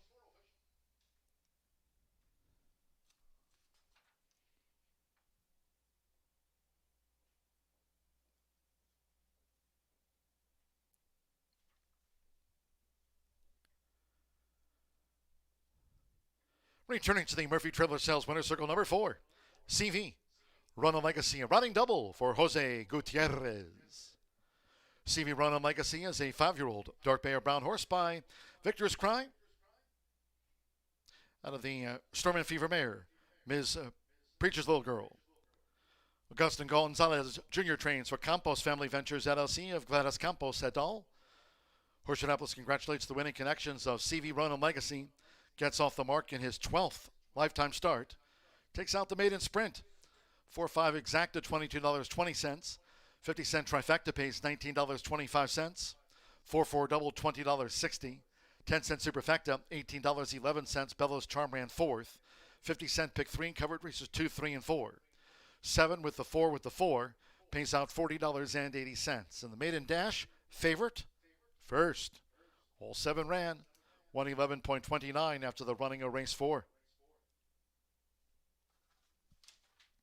Race 5 next on the docket. 20 minutes away, one of those 4 Carter for the turf course, again good.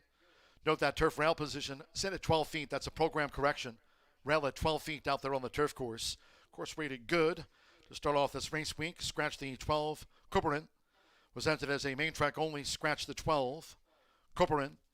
Rider change for the 9, Mission Mike to Sammy Bermudez. As a win on the card after the opener, Sammy Bermudez rides the 9, Mission Mike. Starter turf mile, exacta, trifecta, superfecta. Double pick 3 kicks off the $1 late pick 4 daily presented by Itoba. Start to the $1 horseshoe hat trick all turf pick 3 today. Post time, 4:11.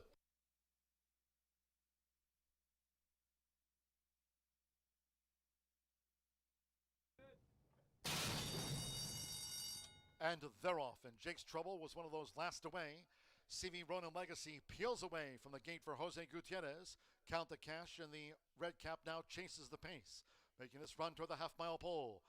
More Gold is running in 3rd by a length. Yoshida's Impact in 4th. Then toward the inside, Bella's Charm.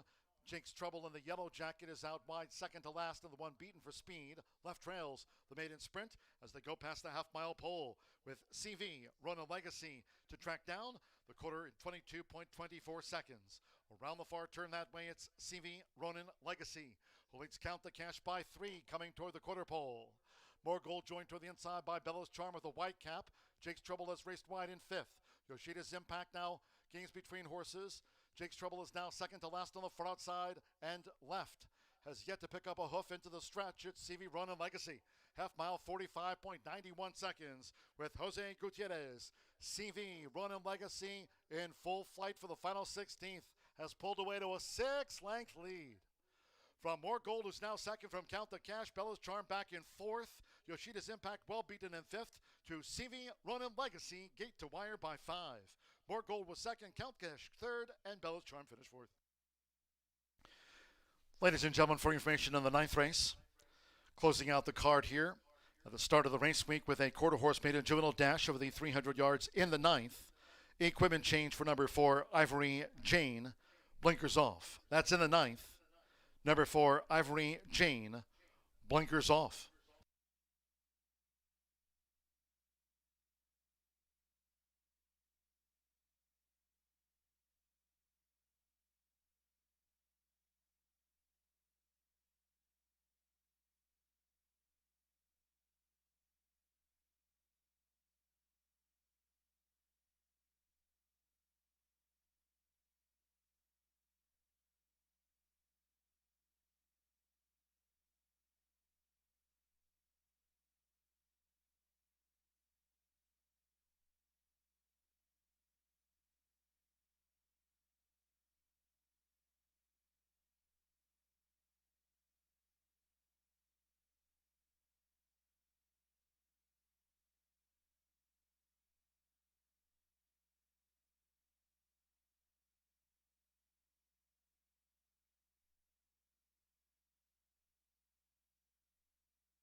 From marshmallow festivals to fireworks on the shore, no matter where you're headed this summer, Hubler Ford's got you covered. And during Hubler's Freedom to Drive, we've got your payments covered too, all summer long. So get out there in a new Ford with 0% financing. Plus, buy with 0 down, no payments for 90 days. And Hubler's got you covered for 200,000 miles. Hubler's got you covered. DriveHubler.com.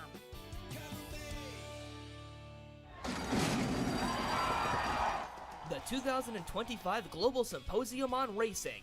It's the premier networking event of the year. Connect with the who's who of racing. Collaborate face-to-face with key decision makers. Be a part of the international conversation. Discover the latest technology and innovation. Join us December 8th through 10th. Register at racingsymposium.com.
We're 10 minutes to the fifth race here at Horseshoe Indianapolis, and we do have another wonderful race coming at you. Congratulations to Jose Gutierrez, who just had a riding double, winning the last race and the second. The bug boy, I keep touting him, and he keeps proving me right. Keep it up, Jose. We're in the fifth race. I got an I have a late Itoba pick 4 ticket.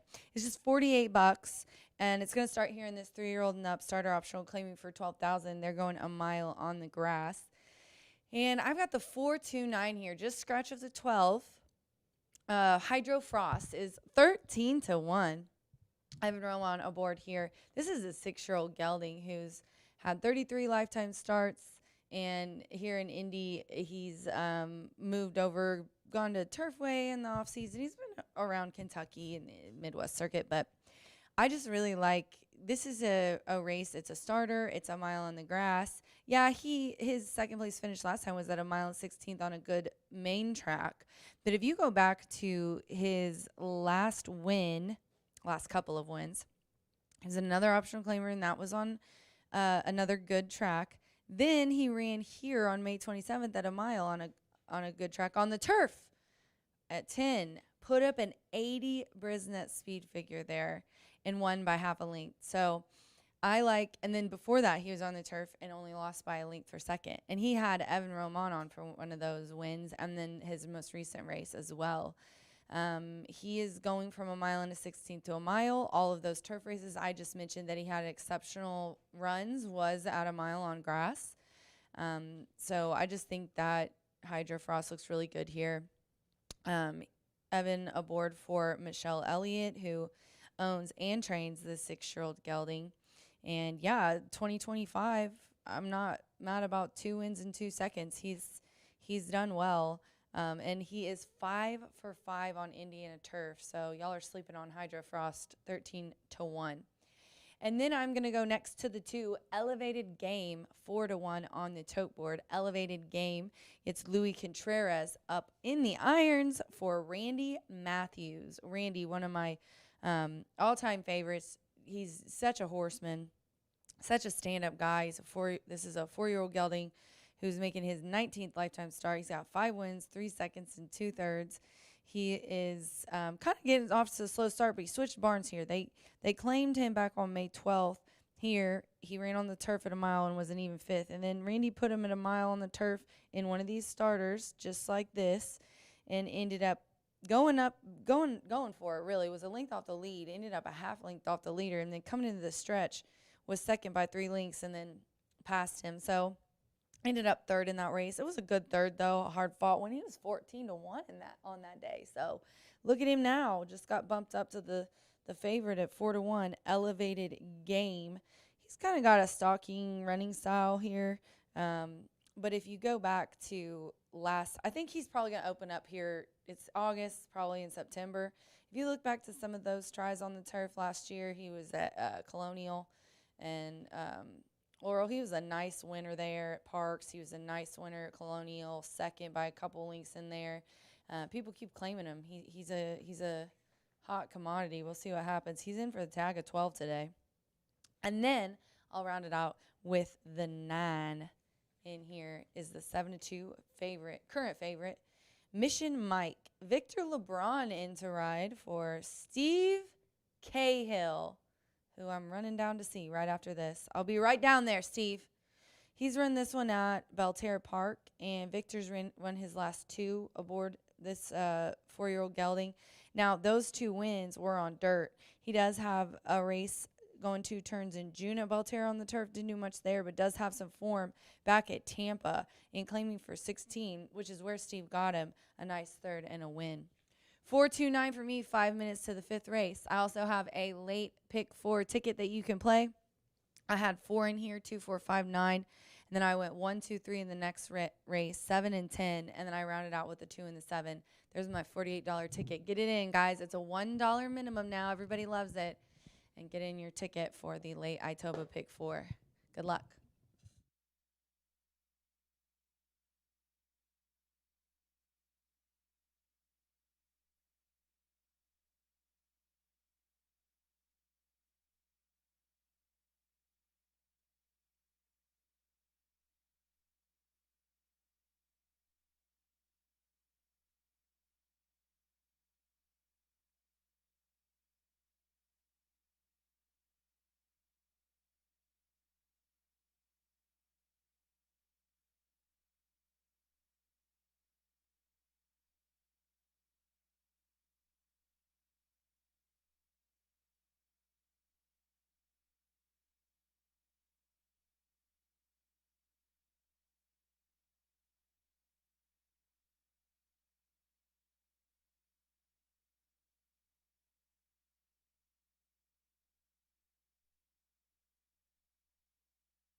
The horses coming onto the track now for the 5th race. Starter Turf Mile, a field of 11. Scratch the 12, Cooperin. Scratch the 12 was entered as a main track only. Course good. Turf rail at 12 feet. Note that turf rail position at 12 feet. 9 Mission Mike, Sammy Bermudez. Rides 9 Mission Mike here. Exacta Trifecta Superfecta. Double pick 3 starts at the $1 late pick 4 presented by Itoba. This starter Turf Mile, first leg of the $1 Horseshoe Hat Trick Gold Turf pick 3. Course good, rail at 12 feet.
The horses are approaching the starting gate.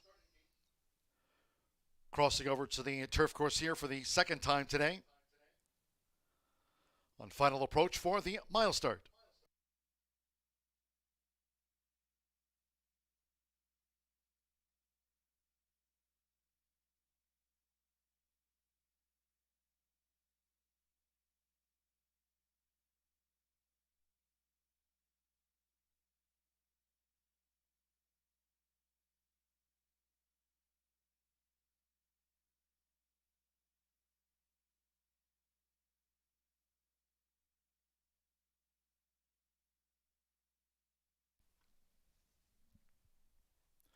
The horses have reached the starting gate. It is now post time. Loading. Gabriel Lagunas with heavy hitter first in. Alberto Burgos with Nacho Chrome has joined heavy hitter. Now Luis Contreras with elevated game.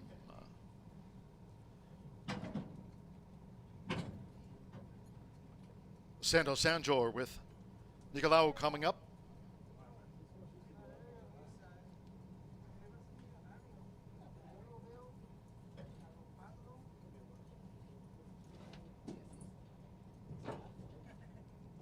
Nicolau loaded. Now Marcelino Pethosa Jr. with Daddy Justify. Andres Aloa, Backyard Justice drew 8. Evan Roman with Hydro Frost going in. Mission Mike, Sammy Ramirez has a win on the card. This starter turf over the mile. Manny Esquivel with Nip and Tuck.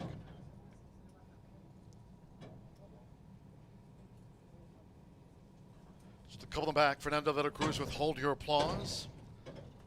Son of Oscar Performance, Hold Your Applause. One more. Danny Sheehy with Epimethium. Start here, the Horseshoe Hat-Trick All Turf Pick 3. Course good, relic 12 feet to start the race week off here. Here comes the 5th. All in. They're off.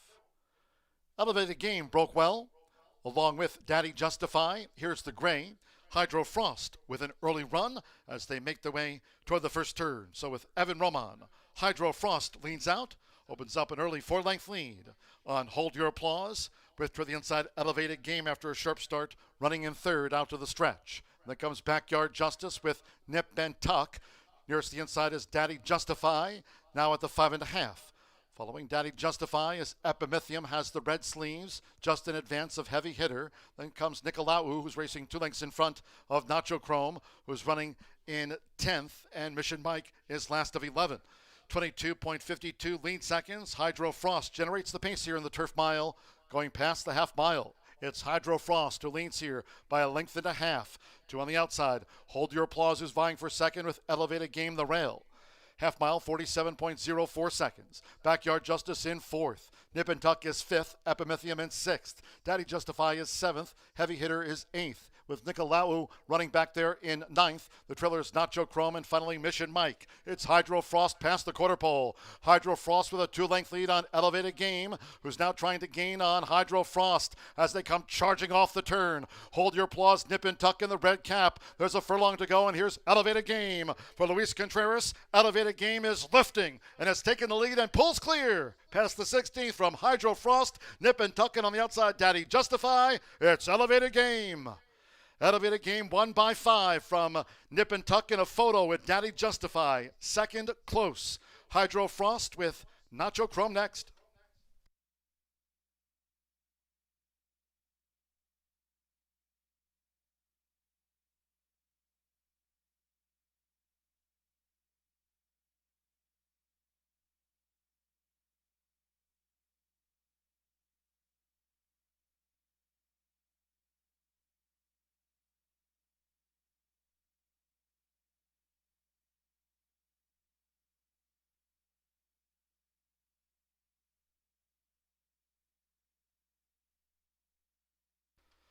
$135.41 after the starter turf mile. 2 Elevated Game, 5-2 first. The judges will examine a photo before posting the second and third. Luis Contreras here for Randy Matthews, Mark David Hickson. Son of Summerfront, Elevated Game. Takes out the turf mile on the slow-mo. Seconds of photo. Little in that place photo. Hydro Frost back in 4th. Nacho Chrome followed in 5th. Nicolau with Hold Your Applause. Mission Mike heavy hitter Epimythium. 135.41. Second to number 5, Nip and Tuck. A nose over 3, Daddy Justified. 253. 4, Hydro Frost was 4th. Hold all tickets until official.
Race 5 official in the Murphy Trailer Sales Winner Circle the 2 Elevated Game under the veteran hands of Luis Contreras. Elevated Game is a 4-year-old gray roan gelding by Summerfront. Out of the Medaglia d'Oro mare, Golden Drip, Randy Matthews trains her owner, Mark David Hickson. The winner was bred in Kentucky by Fertriani Hay. Horseshoe Indianapolis congratulates the winning connections of Elevated Game. Paid 5-2. The 2-5 exacta, $29.20. 50-cent trifecta, $110.35. 4-2 double, $16. Hydro Frost 4th.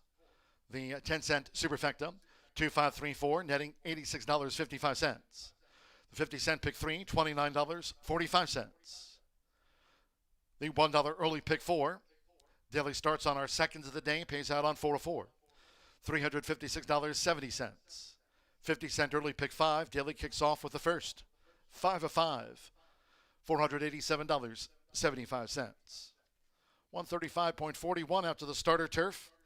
Race 6, 24 minutes away in the sprint. Scratch number 8, Jammin' Justice. 8, Jammin' Justice scratched. Exacta, trifecta, superfecta. Here's the first 10-cent grand high 5, a pentafecta wager featured on the sprint, double pick 3. Post time will be at 4:47. Just to remind all of our Horseshoe Indianapolis fans, next live race cards tomorrow, Wednesday, and Thursday, and that'll be the race week upcoming. Live racing back tomorrow, plus a Wednesday and Thursday card from 2:10 p.m. Eastern.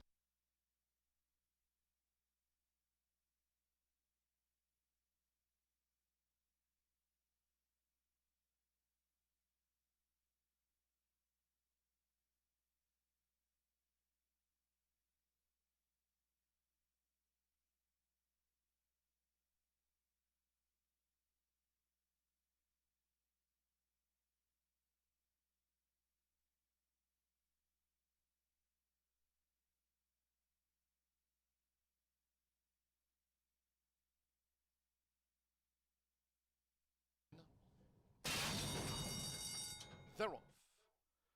Elevated Game broke well, along with Daddy Justify. Here's the gray, Hydro Frost with an early run as they make their way toward the first turn. So with Evan Roman, Hydro Frost leans out, opens up an early 4-length lead on Hold Your Applause, with to the inside Elevated Game after a sharp start, running in third out to the stretch. And then comes Backyard Justice with Nip and Tuck. Nearest the inside is Daddy Justify, now at the 5.5. Following Daddy Justify is Epimythium, has the red sleeves, just in advance of Heavy Hitter. Then comes Nicolau, who's racing 2 lengths in front of Nacho Chrome, who's running in 10th, and Mission Mike is last of 11. 22.52 lead seconds. Hydro Frost generates the pace here in the turf mile, going past the half mile. It's Hydro Frost who leads here by 1.5 lengths. 2 on the outside. Hold Your Applause is vying for second with Elevated Game the Rail. Half mile, 47.04 seconds. Backyard Justice in fourth. Nip and Tuck is fifth. Epimethium in sixth. Daddy Justify is seventh. Heavy Hitter is eighth. With Nicolau running back there in ninth. The trailers Nacho Chrome and finally Mission Mike. It's Hydro Frost past the quarter pole. Hydro Frost with a 2-length lead on Elevated Game, who's now trying to gain on Hydro Frost as they come charging off the turn. Hold Your Applause, Nip and Tuck in the red cap. There's a furlong to go, and here's Elevated Game. For Luis Contreras, Elevated Game is lifting and has taken the lead and pulls clear. Past the 16th from Hydro Frost, Nip and Tuck, and on the outside, Daddy Justify. It's Elevated Game. Elevated Game won by 5 from Nip and Tuck in a photo with Daddy Justify. Second, close.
We have a very big quarter horse day coming up Saturday, August 30th. First post, 10:45 a.m. We have a really, really nice few races Saturday, August 30th for our all quarter horse day, featuring the restricted Grade 3 $230,000 QHRAI Stallion Service Auction Futurity and the $117,000 QHRAI Stallion Service Auction Derby. Martha Clausen will be in the house. Jimmy Mack will be in the house. We're going to have the quarter four drawings, fun promotions from the winner's circle, t-shirt tosses, and more. So join us on Saturday, August 30th at 10:45 a.m. Good luck.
$11 minutes to race 6 here at Horseshoe Indianapolis, and we have a registered Indiana bred 3-year-old and up allowance, 6 furlongs on the dirt.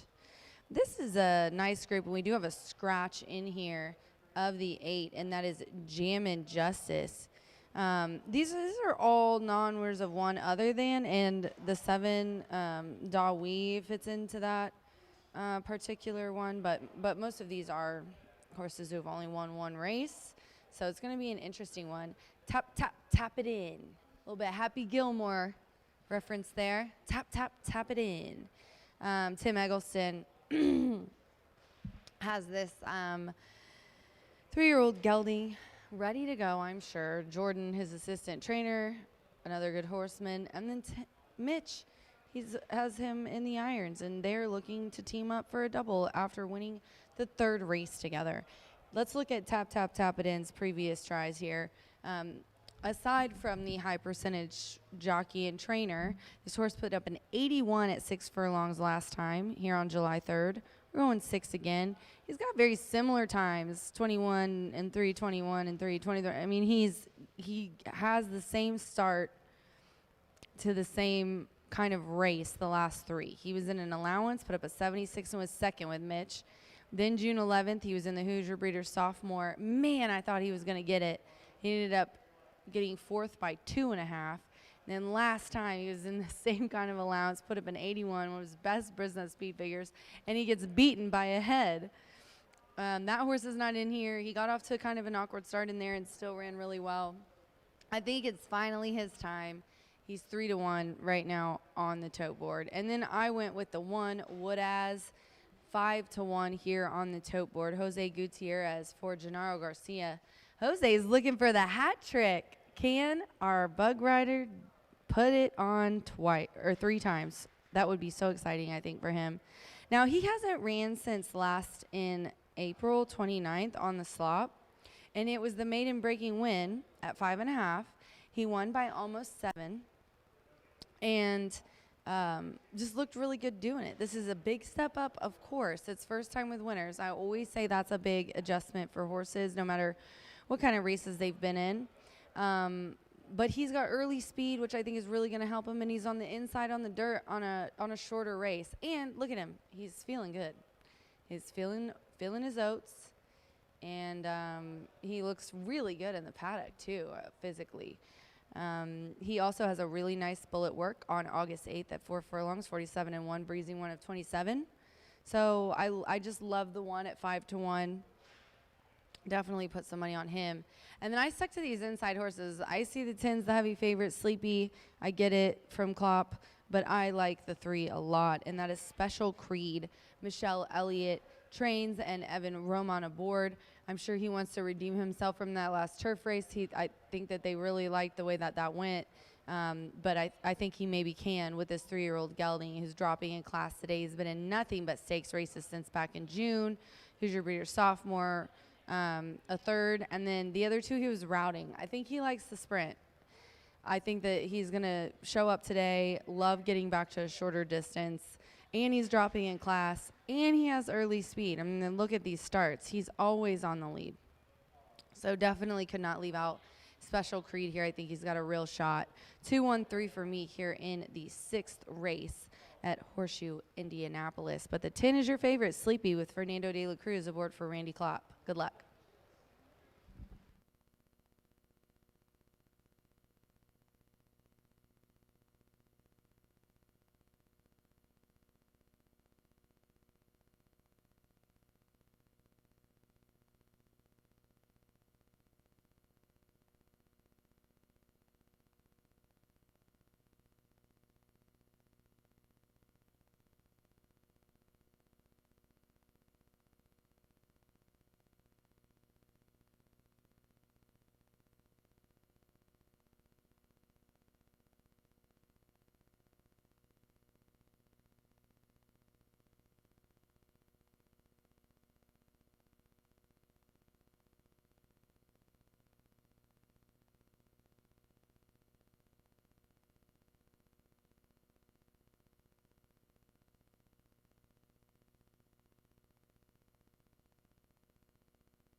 The horses coming onto the track now for the 6th race.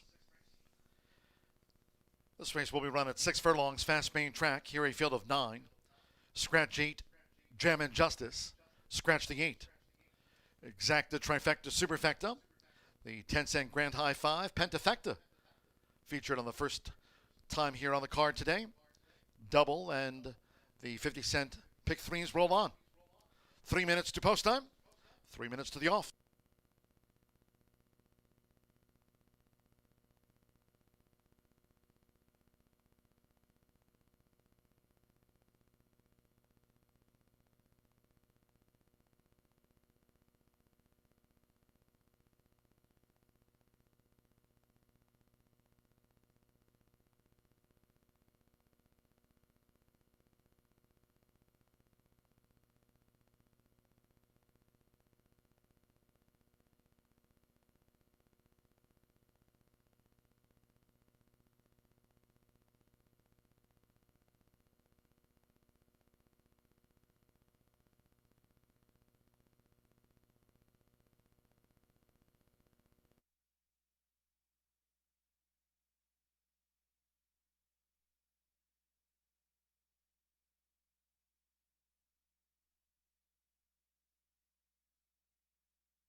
Less than 1 minute to post time.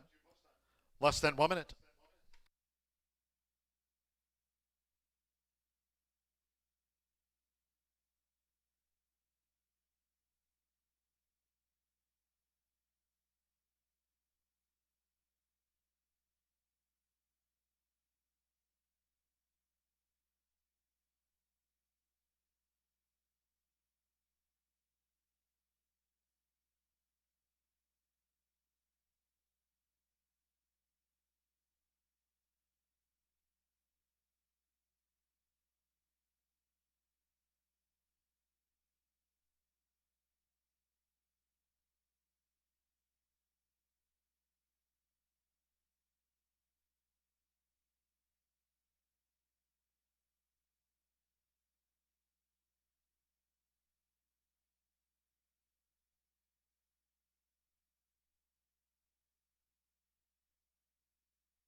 The horses are approaching the starting gate.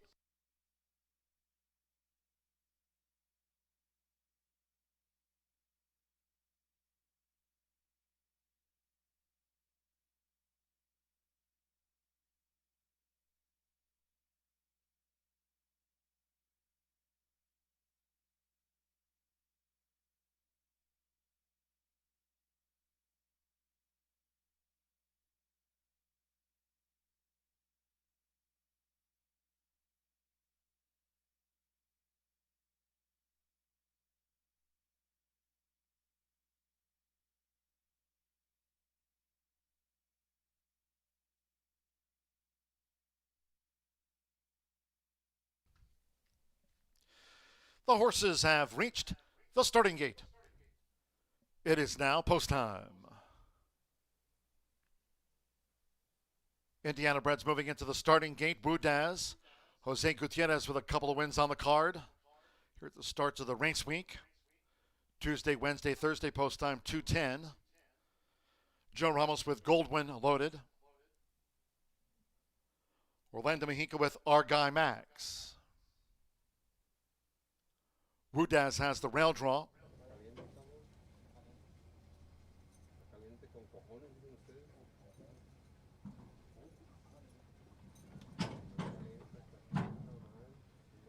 Tap, tap, tap it in. Mitchell Morrow won our third on the card for Tim Eggleston. Tap, tap, tap it in, loaded. Danilo Grasales Rave with Douly. Evan Roman with Special Queen. 3 left to go in.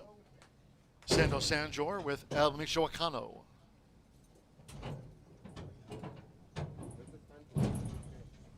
Andre Zaloa partners Bourbon Curiosity. 15-1 on Bourbon Curiosity. Tap, tap, tap it in. 2-1 favorite. One more Fernando de la Cruz with Sleepy.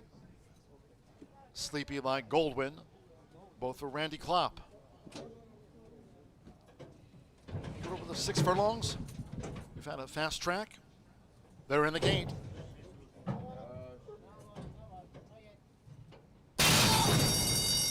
And they're off. Fast start for Bourbon Curiosity. Right there is Sleepy, and nearest the inside, Special Queen. Quick to engage for Evan Roman. It's Special Queen who just leads. Bourbon Curiosity pressing the pace, and Sleepy's just off them. Woodaz fourth and getting a good toe into this from fourth. 3 goes length 2, tap, tap, tapping in, running in fifth as they go past the half-mile pole. Now these 5 are racing some 7 lengths in advance of Our Guy Max with Goldwyn between horses. Dowie's wide at the 3.5 and beaten for speed. El Michoacano trails the State Bred Sprint. Fast pace on 21.38. These 3. It's Sleepy with Bourbon Curiosity in the middle and Special Queen as they take this battle past the quarter pole. Tap, tap, tap it in. Now a closing fourth. Then to the inside is next as they come for home. Woodaz into the stretch. Half mile coming down toward the final furlong. It is nearest the inside, Special Queen. Bourbon Curiosity's under pressure between horses, and Sleepy on the outside, up now to Special Queen. Special Queen clings on. Sleepy charging hard. Bourbon Curiosity, and here's El Michoacano for Santo Sanjor. Rolls them over. El Michoacano from the balcony to the front from Special Queen. Then Sleepy with Goldwyn and tap, tap, tap it in. El Michoacano rallies home.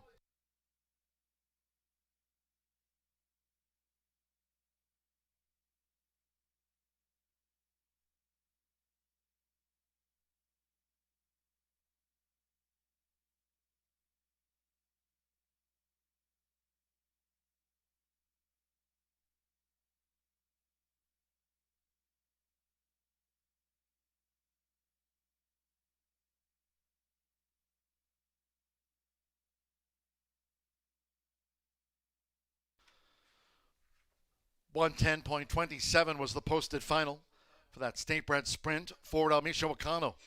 9-1 first. Second up to the judges. Special Queen with Sleepy in the red cap. Goldwyn tap, tap, tapping in.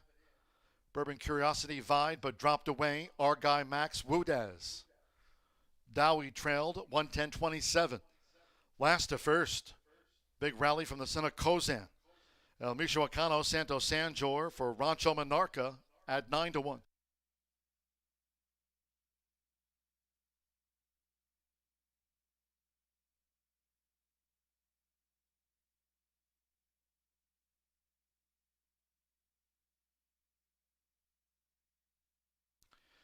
The judges have posted number 3, Special Creed. 9-2, the runner-up to El Michoacano, the winner. 10, Sleepy at 4-1 third. 5, Goldwyn at 4-1 fourth. And the 2, Tap, Tap, Tap It In. 3-1 for the Pentafecta wager. That's the Grand High 5 that was featured here. 4-3, 10-5, 2.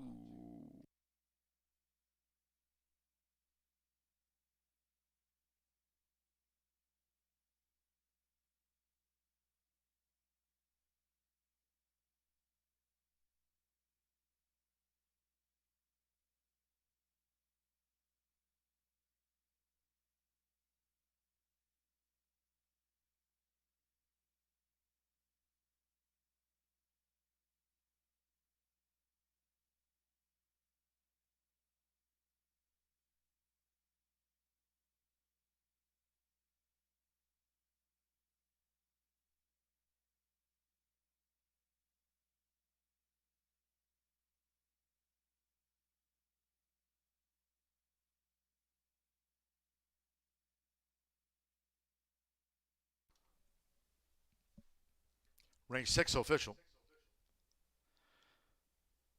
Stepping into the Murphy Traveler Sales winner circle, the 4.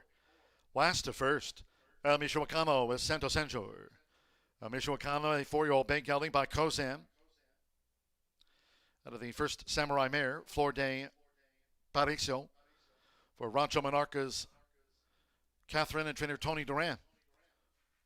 Horseshoe Indianapolis congratulates the winning connections. El Michoacano from the balcony to the front at 9-1. Takes out the State Bred Sprint. 4-3 exacta, 153.80, 50-cent trifecta, $329.55. 2-4 double, 175.20. With Tap, Tap, Tap It In fifth. The 10-cent Grand High 5, there's that Pentafecta result. Pays out $1,191.22. Goldwyn ran fourth. The 10-cent Superfecta, $313.43. This pick 3 covered races 4, 5, and 6. The pick 3 paid $92.20. 9 face starter Ray Kuick. Fast track 110.27 after the running of race 6. Last to first, El Michoacano at 9-1. 19 minutes away from race 7. Made in turf, scratch the 6, Micatalea. Take out the 11 Air Force Thunder and scratch the 13 Loris Still Curlin. Scratch the 6, 11, and the number 13. Number 1, Malice Mama. A jockey change to Sammy Bermudez. As a win on the card, took out the opener. Sammy Bermudez is on the 1. A 13 race maiden, Malice Mama in the turf. And 9, Silent Secretary. Make the jockey there, Gabriel Lagunas. Will partner a 17 race maiden. Gabriel Lagunas on 9. The Brazilian bred mare, Silent Secretary, in the maiden turf. Course good. Again, turf rail position. Program correction, turf rail at 12 feet this race week, not 24. Exacta, trifecta, superfecta. Another Grand High 5, 10-cent Pentafecta wager featured. Double.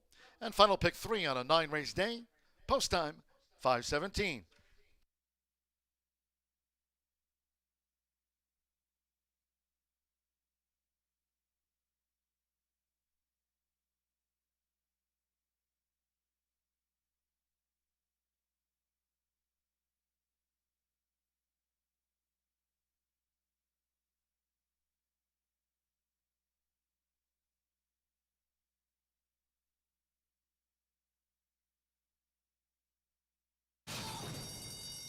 And they're off. Fast start for Bourbon Curiosity. Right there is Sleepy, and nearest the inside, Special Creed. Quick to engage for Evan Roman. It's Special Creed who just leads. Bourbon Curiosity pressing the pace, and Sleepy's just off them. Woodaz fourth and getting a good toe into this from fourth. 3 goes length to Tap, Tap, Tap It In, running in fifth as they go past the half-mile pole. Now these 5 are racing some 7 lengths in advance of our guy Max, with Goldwyn between horses. Dowie's wide at the 3.5 and beaten for speed. El Michoacano trails the State Bred Sprint. Fast pace on. 21.338. These three, it's Sleepy with Bourbon Curiosity in the middle, and Special Queen as they take this battle past the quarter pole. Tap, tap, tap it in. Now a closing fourth. Then toward the inside is next as they come for home. Wudaz into the stretch. Half mile coming down toward the final furlong. It is nearest the inside, Special Queen. Bourbon Curiosities under pressure between horses, and Sleepy on the outside, up now to Special Queen. Special Queen clings on. Sleepy charging hard. Bourbon Curiosity, and here's El Misho Akano for Santo Sanjor. Rolls them over. El Misho Akano from the balcony to the front from Special Queen. Then Sleepy with Gold.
Race 7 is the maiden claiming for 12.5, a mile and a 16th on the grass. We do have some changes here. Sammy Bermudez is on the 1, and we are going to scratch the 6 in here and also the 9. It looks like the 11 and 13 are out, as well. Let's talk about my selections here. This is an interesting group, okay? It's maiden claiming 12.5. Some of them have done this, some of them haven't. I'm going to start with Mischief Lily, who's my top selection, the 7. Marcelino Pedroza is up, obviously one of our best jockeys. Rob Dobbs having a heck of a year here. Rob, 20% win clip, 53% of the money. He's had a nice couple of years, Mr. Dobbs. Maiden claiming for 32 last time out on July 8th. Going today's distance of a mile and 16th on the turf. Jimmy came in to ride that day. Was the 3rd. Honestly, even at this class, the race before that, a little bit shorter though, 7.5, was still 3rd. I like that this horse is stretching out, is getting grass today. It's a good turf course, so you kind of got to go back. He has ran pretty well on some softer turf and on some off tracks, but obviously wish she would have got firm turf course today. But as you saw in the last one, it definitely is soft, but it still looked good. She's 0 for 24, but I think she's finally found her spot. I think she's finally got a long race. I think she's finally got a good group. Her numbers are comparable. She's going back down to 12.5, but not to a shorter distance, still 2 turns, a mile and a 16th. She was 3rd versus tougher. Also, Rob has had 6 of his last 8 races end up in the money. Then I'm going to go to the 10, Reimagine. Right now the 10 is 8-1 on the tote board here today. Reimagine gets the red hot Joseph Ramos for Daniel Simpson. This is a 3-year-old filly by Tons de Tat, a hard spun dam. And this one he's been trying between the 30 and 20 range. He ran her here a few times, came off. So he tried to get her on the turf 3 times. It did not work. But she was second a couple of those times going along, a mile and a 16th and a mile on the slop, and then on a fast track. She went to Hawthorne July 20th, tried maiden claiming for 20. She ended up being the better's favorite. I thought her and J-Love were going to make work of that. But she ended up an even 4th. Now she's back, and she finally got the turf. I know Danny's excited about that. She's switching to Ramos. She's going down in class. This is the lowest she's been. She's going down. He got her down to 12.5. And obviously, I already mentioned Ramos is hot, but he's had, I think, 11 in the money finishes in the last 2 weeks of racing. It's just... He saw that he got bumped out of the top spot. Now that kid's riding lights out.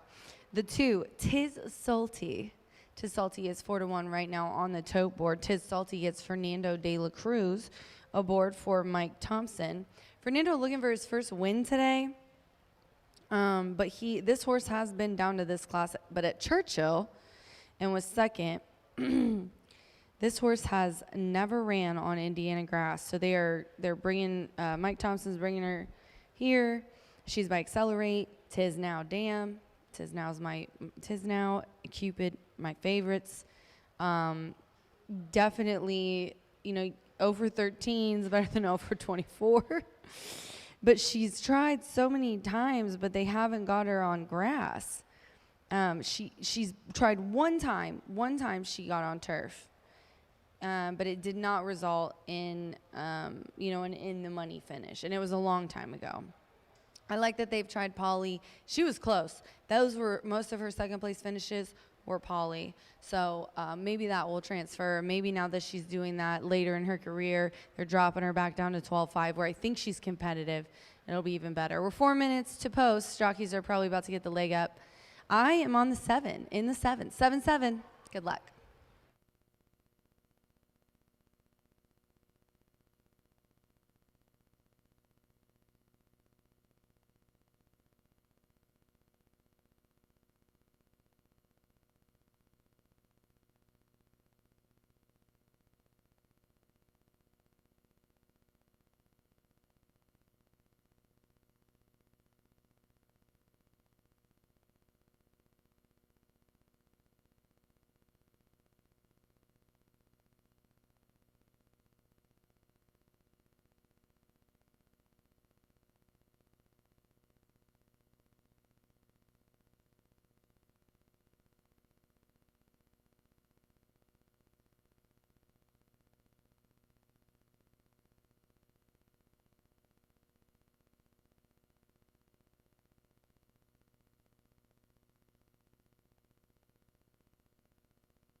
Horses coming onto the track now for race 7. This one a 4 today, Carter, for the turf course again. Course good. Turf rail set at 12 feet. Note that portable rail up at 12 feet, not 24. Here a field of 10. Scratch the 6, Meet Catalea. 11, Air Force Thunder, and the 13, Laura Still Curlin. Scratch the 6, 11, and the number 13. A couple of jockey changes here. 1, Malice Mama, Sammy Bermudez. Has a win on the card. Running 1, Malice Mama, Sammy Bermudez. Number 9, Silent Secretary, the jockey Gabriel Lagunas. Partners the Brazilian bred mare. Gabriel Lagunas on number 9, Silent Secretary. Exacta Trifecta Superfecta, the 10-cent Grand High 5 Pentafecta wagering featured here on the maiden turf. Double final pick 3 of the day. And getting closer by the second to post time.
For a third time today, crossing over to the turf course here at Horseshoe Indianapolis on final approach for the mile and a 16th start for the maiden.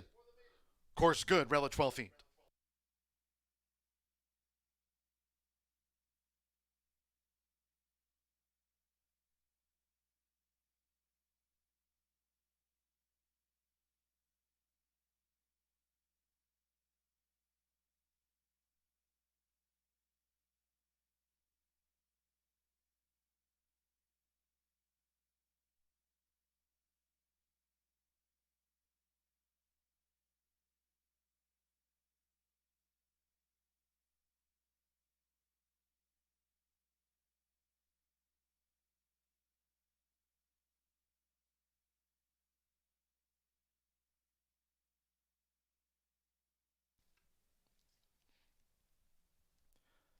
The horses have reached the starting gate.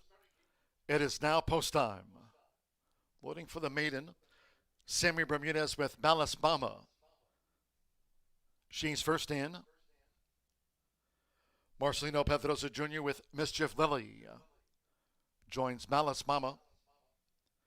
Fernando de la Cruz with Tiz Salty, taking her position in the starting gate here over the mile and a 16th. Melodity would be a double for Santos Sanjor after El Michoacano's rallying sprint win. Gabriel Lagunas with Silent Secretary.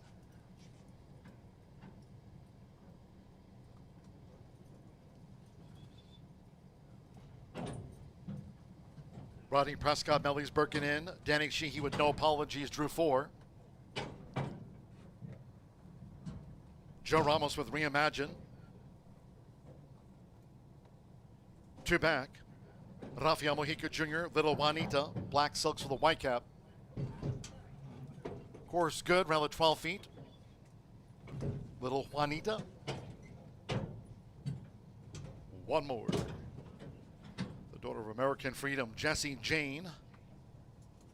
Mitchell Murrow on the Monday scoreboard. Here over the mile and a 16th. Mischief Lily 4-5 favorite all in. And they're off. Mischief Lily broke well, settles. Here's Melly's Birkin coming to the forefront with right there No Apologies and a purple cap. Little Juanita, another that's front rank as they make their way toward the first turn. With Rodney Prescott, Melly's Birkin just leads out from No Apologies and Little Juanita. Nearest the inside, Malice Mama running in fourth, and they have just over 6 furlongs to run. And then comes Reimagine with in between horses Tiz Salty out to the stretch, with on the outside Jessie Jane. Nearer the rail in the black silk with a black cap. Silent Secretary is next as these leaders go to the back of this good course. Mischief Lily is second to last upon settling, and Melodity trails 23.05 for the lead part, and it's Melly's Birkin. Melly's Birkin leads them up the back, tracked by No Apologies, who's staying near there for Danny Sheehy. One more to Malice Mama in a red cap. Little Juanita being driven now from fourth, inside 4 to go. There comes Reimagine, who's midfield, along with Tiz Salty. After that comes Silent Secretary. Following that Brazilian-bred mare on the outside is Jessie Jane. And then comes Mischief Lily, who remains second to last, and Melody still trails in 10th. It's Melly's Birkin. Clocked a half mile in 47.03 seconds on the far side of the course. Melly's Birkin leads by 2 to Malice Mama, who's trying to narrow the margin now for Simmer Bermudez as these maiden fillies mares turn for home. No Apologies third being ridden. Tiz Salty comes up the rail and Reimagine on the far outside. Melly's Birkin, 1 furlong to go. Malice Mama continues to charge. Then comes Tiz Salty. Mischief Lily, she's launching lead with the rail, but still with a lot left to do. And these leaders to reel in. Malice Mama narrowly. It's Malice Mama in front as Tiz Salty's coming with a charge for Fernando de la Cruz. Tiz Salty on the outside. Tiz Salty in the final strides right there with Malice Mama. Photo finish. And then further back to Silent Secretary with Reimagine, Melodity, and Melly's Birkin next.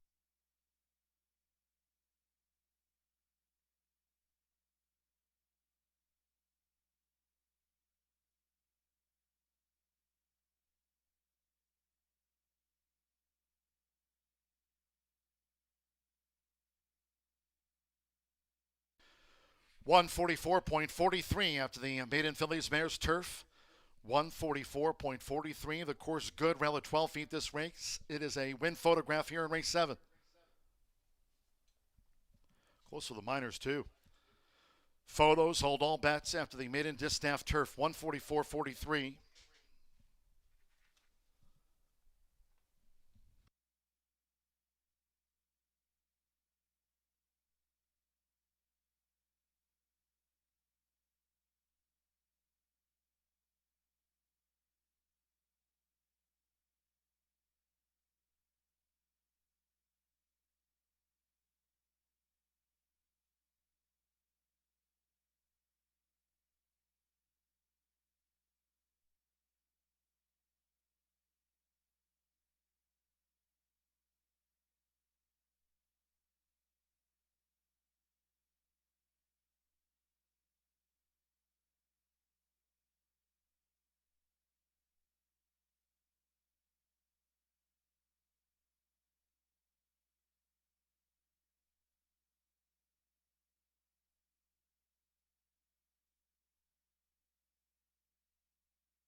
Two, 1, 9, 3, 10 after that. Maiden distaff turf 2. Tis Salty. 8-1 confirmed first. 8-1 winner unofficial. The 1 Malice Mama at 99-1 just missed. Number 9 Silent Secretary rallied into the trifecta at 19-1. 3 Melly's Birkin at 5-2 fourth after those photos. 10 Reimagined 12-1 for Pentafecta. 2-1 9 3 10. Fernando de la Cruz, meet leader. 60 seconds of the season tops here for Michael R. Thompson. It's Tis Salty in her 14th run at 8-1.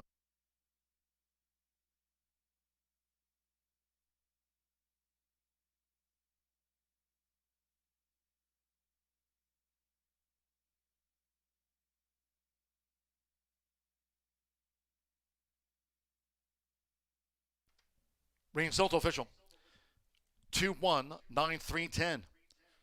Tis Salty has beaten home long odds Malice Mama. Silent Secretary Melly's Birkin fourth after photos.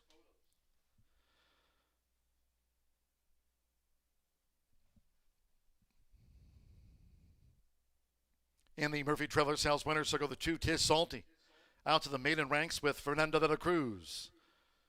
His 62nd of the meet. Tis Salty is a 4-year-old bay filly by Accelerate out of Tis Champ by Tis Now. Trained by Michael R. Thompson for Charles Shive.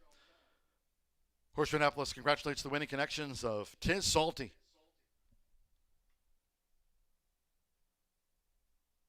Out to the maiden ranks, results in. The 2-1 Exacta, $774.40. The runner-up in the maiden, Malice Mama, was no less than 99-1. 10-cent Grand High 5, Reimagined 5th, paid $2,146. 50-cent Trifecta, 219, Silent Secretary 3rd, $2,091.05. 4-2 double paid $164.20. 10-cent Superfecta pays $3,126.91. Melly's Birkin 4th after photos. Pick 3, $408.95. Claim 7, Mischief Lily, for $12,500. New owner Kelly Eggleston. Trainer Tim Eggleston claimed away Mischief Lily, 144.43. Couple more to go, race 8. One of those 4 on the turf course. Scratch the 4 Fantastic Vow. The 10 Mojo, and 12 Palm Tree. Scratch the 4 Fantastic Val, the 10 Mojo, and 12 Palm Tree. In the 9th, quarter horse allowance dash to close out the card. In the 9th, scratch the 9 Buck Bunny and 12 FA Beach Run. Scratch 9 and 12. The 2 Barbie will be ridden by Carlos Ruiz Cortez on 2 Barbie. The 4 Ivory Jane blinkers off the 4 Ivory Jane. 6 El Tornillo, German Rodriguez. Rides and trains 6 El Tornillo. 11 Too Much Corona. 23 the jockey Alberto Serran. Breaking from post 9 will be number 11 Too Much Corona, 23 with A. Serran. Scratch 9 and 12 there from that quarter horse maiden juvenile dash over the 300. Post time for the turf feature over the mile in 17 minutes at 5:48.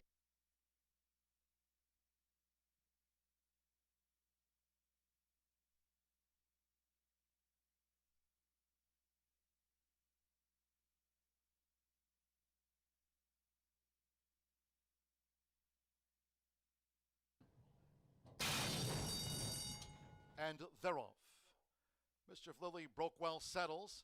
Here's Melly's Birkin coming to the forefront with right there No Apologies and a purple cap. Little Juanita, another that's front rank as they make their way toward the first turn. With Rodney Prescott, Melly's Birkin just leads out from No Apologies and Little Juanita. Nearest the inside, Malice Mama running in fourth, and they have just over 6 furlongs to run. And then comes Reimagine with in between horses Tis Salty out to the stretch, with on the outside Jessie Jane. Nearer the rail in the black silk with a black cap, Silent Secretary is next as these leaders go to the back of this good course. Mischief Lily is second to last upon settling, and Melody trails 23.05 for the lead part, and it's Melly's Birkin. Melly's Birkin leads them up the back, tracked by No Apologies, who's staying near there for Danny Sheehy. One more to Malice Mama in a red cap. Little Juanita being driven now from fourth, inside 4 to go. There comes Reimagine, who's midfield, along with Tis Salty. After that comes Silent Secretary. Following that Brazilian-bred mare on the outside is Jessie Jane. And then comes Mischief Lily, who remains second to last, and Melody still trails in 10th. It's Melly's Birkin. Clock to half mile in 47.03 seconds on the far side of the course. Melly's Birkin leads by 2 to Malice Mama, who's trying to narrow the margin now for Simmer Bermudez as these maiden fillies mares turn for home. No Apologies third being ridden.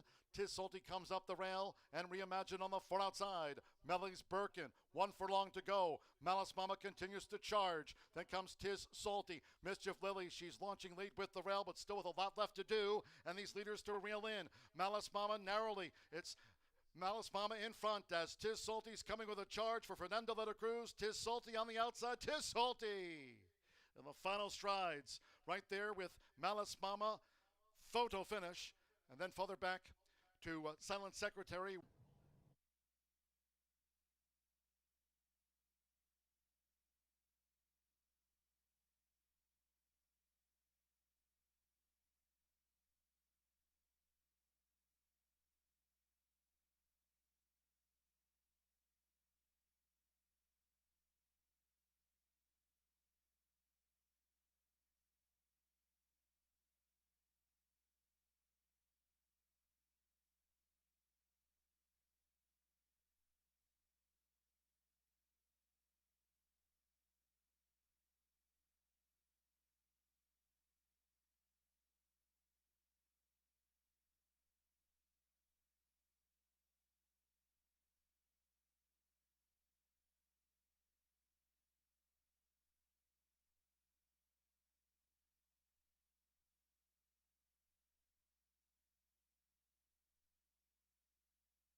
8 minutes to the 8th and final thoroughbred race. But remember, we do have a very nice quarter horse event coming up, and Martha's going to be covering that.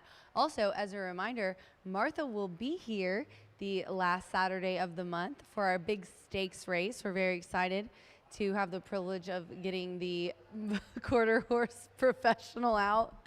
Man, and also, you know who else I'm proud of? Tim DeWitt just wrestled a couple posters, our racing ops and security manager over here.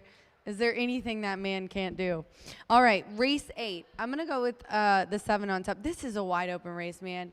I was on FanDuel with Caleb Keller, and if anybody watches FanDuel, you know Caleb is like a racing savant. He's also from Indiana, so, but I know I always leave it up to Caleb when they say, what race do you want to talk about later? I always say, just let Caleb pick if I'm on with him, because he always picks the most competitive, fun race to talk about. Usually he'll slap me with a maiden that has all first timers and make me talk about, you know, breeding the whole time, but he did bring this one up. It's wide open. The 6 is the favorite. I have 7-2-1. 7 is 4-1 right now. So let's talk about Feligno. Fernando de la Cruz is aboard for Brad Cox. You see his assistant, Ricky Giannini, there, keeping him cool. There's a nice breeze coming right now, you guys. It was hot today, but not, you know, insanely hot.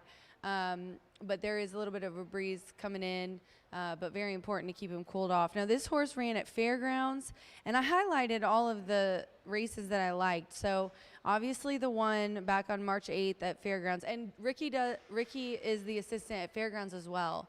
So, he knows this horse very well. He's drinking. Ricky, always giving me great stuff to talk about. He just gave him a little drink with the hose. Love to see it. All right, you guys, I'm definitely excited about Feligno. He's cooled off and he's ready to go. He had a drink. He's walking around. He's with his buddy Ricky. But yeah, they were at the fairgrounds, and March 18th, he ran him at a mile on the turf and ended up putting an 84 Brisnet speed figure, lost by a head in that race to Sabretooth with Flo aboard. So then he brings him here after he tried him at Churchill in one of those maidens that was for 120 grand, too much for him. So then Brad sends him back to Ricky here. He's at the same distance. This is a mile grass race, and he broke his maiden finally with Fernando aboard by half a length. Not only that, but this is a hot combo, obviously, when Fernando rides. But out of the last 7 starts, 3 wins for them. A sharp work on August 9th, 5 furlongs, 1 minute and 2, breezing 3 of 13 as well. High percentage for Fernando and Brad. Plus, Fernando got that win in the last race, so he is looking for a double. I'm going to go with Feligno on top. I think it's his day today. Natural Rights is who I'm going to put in next at 6-1. Natural Rights gets Joe Ramos up for Steve Asmussen, and Stone Street Thoroughbreds as well. So nice connections here. This layoff, he's given him a couple months off after breaking the maiden here at Indiana. Hector Rodriguez is his assistant here, who I just got off the phone with. He was obviously bringing this horse up and accidentally butt dialed me. Sorry to say, but he did. I think we all know what that means. But he accidentally called me, and I got from the vibe that this horse was going to run well. No, I'm just kidding. He had Burgos up last time for the maiden breaking win. That was June 14th. Off this kind of layoff, he's about 18%. This is first time with winners. It's obviously a step up, but he is switching to Ramos, who's red hot right now. And like I said in the last race when I was handicapping Ramos's horse, out of the last 2 weeks, he's had about 11 in the money percent finishes. I'm looking at a program that was printed a couple days, so it could be, I think, 12 or 13. And then as the one comes out, we'll look at the rest of the field, but there's the one. That's the horse that I'm going to round out my trifecta with. Mitch also looking for a double on the card after winning the 3rd race. He's riding for Greg Foley in this one. This is a key start, 3rd off the layoff. I also highlighted all the races that were comparable to this one or that I liked looking at this race. And we'll just start at the top. March 21st at the Fairgrounds, an optional claiming for 20, nosed out, 83 by Brisnet, same thing, 83 Brisnet speed figure, a win by 3. Then you go back to 2024. Let's go back to next year, okay? A mile on a good track, claiming for 30, 75, 1 with Pedrozo aboard. That was here. And then at the fairgrounds again with Mitch. So Mitch has won on this horse before. I love to see that. 7-2-1 for me as horses head out to the track. Let's send it up 2, John G. Douly. For the call of the last thoroughbred race, race 8. Good luck.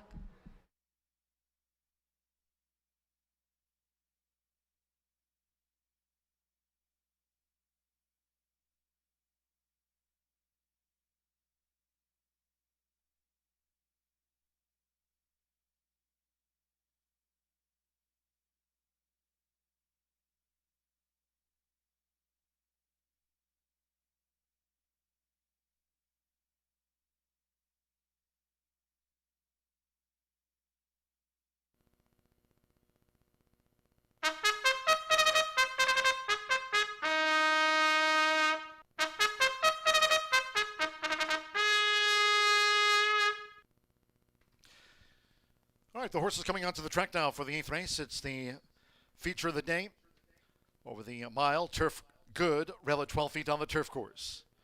Scratch from the turf mile here. The 4 Fantastic Vow, the 10 Mucho Mojo, and 12 Palm Tree was entered as a main track only. Scratch the 4, 10, and 12. Exacta Trifecta Superfecta, the 10-cent Grand High 5 Pentafecta wagering here on the feature. Starts the late double. Fast track for the finale. 2 minutes.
Less than 1 minute to post time.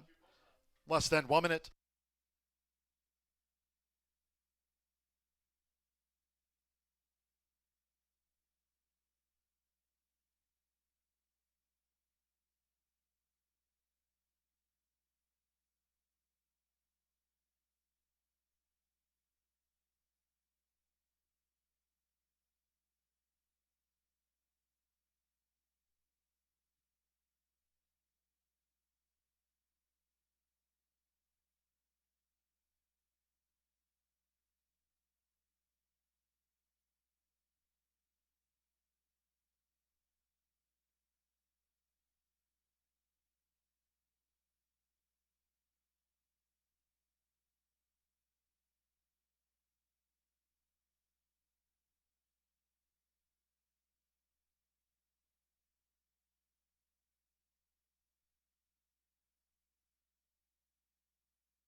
The horses are approaching the starting gate. Crossing over to the turf course for a final time today, near the mile start.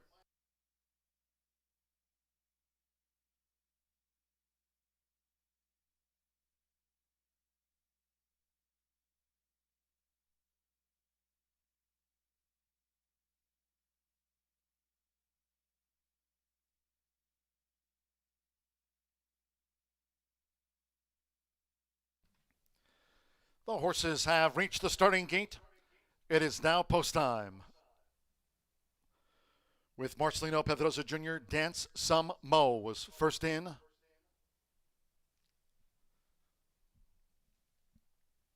Here's the drone view. Passing Judgment coming up would be a double on the card for Mitchell Murrell. Joins Dance Some Mo. Joe Ramos with Natural Rights in the gold. Evan Roman with Real Fast, the son of Kitten's Joy. Now Foligno. Fernando de la Cruz riding for a turf double, and Foligno's in. Declan Cannon. Zartonic coming up.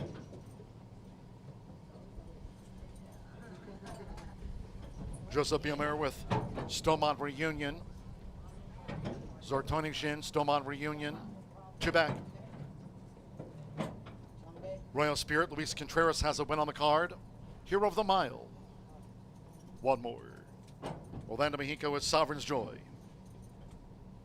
It's the turf feature of the day. Course good. Rail set at 12 feet here at Horseshoe Indianapolis.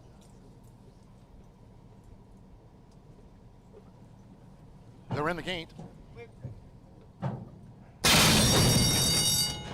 They're off. Nice line out. The gray is Stomont Reunion. Natural Rights is right there with Passing Judgment. Real Fast, Foligno, and Zartonic, another that's front rank as they make their way toward the first turn. Toward the inside for Joseph Biemer, it's Stomont Reunion to the early lead from a close-up Foligno. To the inside is Passing Judgment, and on the outside, Zartonic with Natural Rights running in fifth, and they have 6 furlongs to run. Dan Samo is saving ground with Real Fast outside of Dan Samo, and then further back to Sovereign's Joy, who's running second to last, and finally Royal Spirit. The quarter 23.10 seconds. So Stomont Reunion at 16-1 leads the turf mile, and they have just over 4 furlongs to go from home. Stomont Reunion leads here by 3 to Foligno, Passing Judgment third with the rail. One more to Zartonic, who's running in fourth. Natural Rights, a ground saving fifth. 3 equivalent to Real Fast next in sixth. Dansamo is seventh. The trailers are Royal Spirit up the near side and Sovereign's Joy.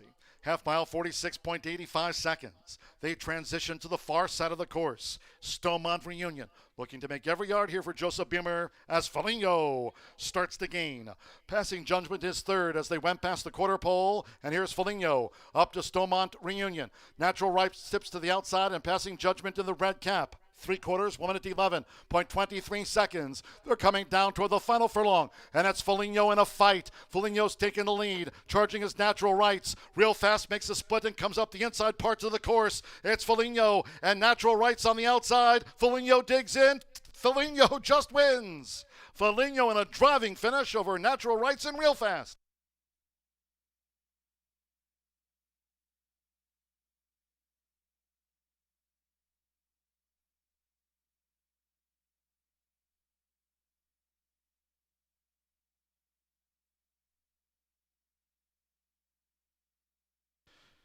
Photo finish to the Turf Mile feature.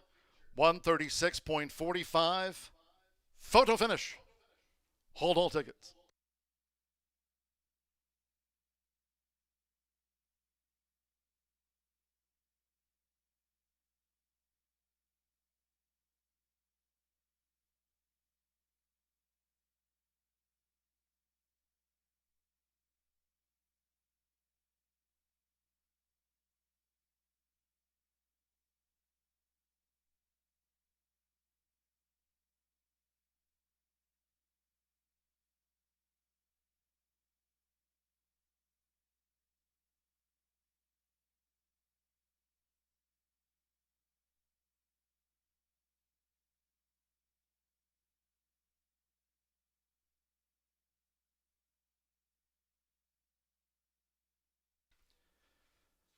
Here's the verdict.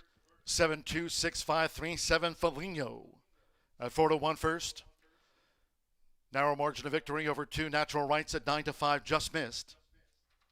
V6 Real Fast at 3-1 third. Number 5 Stomont Reunion, 16-1 fourth, and 3 Dancimo fifth for the Pentafecta. Fernando de la Cruz doubles up on the card. Here on the son of Nyquist for Brad Cox, Jeffrey Drown, Foligno at 4-1.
Result of race 8, Turf Mile feature official.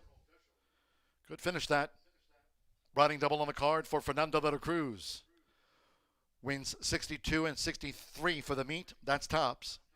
Winning groom leading in the 7, Foligno with Fernando. Foligno is a 3-year-old chestnut colt by Nyquist. The Giants Causeway mare, Kuruzu.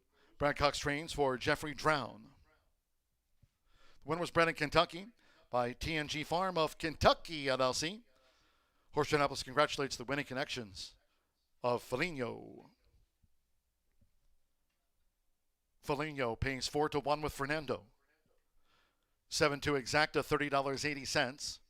Stomont Reunion back in fourth. 10-cent Superfecta, $31.36. 50-cent pick 3, $509.20. The trifecta, $23.40, 2-7 double, $114.40. $1 late pick 4 presented by Itoba, $4,000, $465.30. Late pick 5, $6,561.80. Pentafecta, $170.85. Dancimo ran fifth.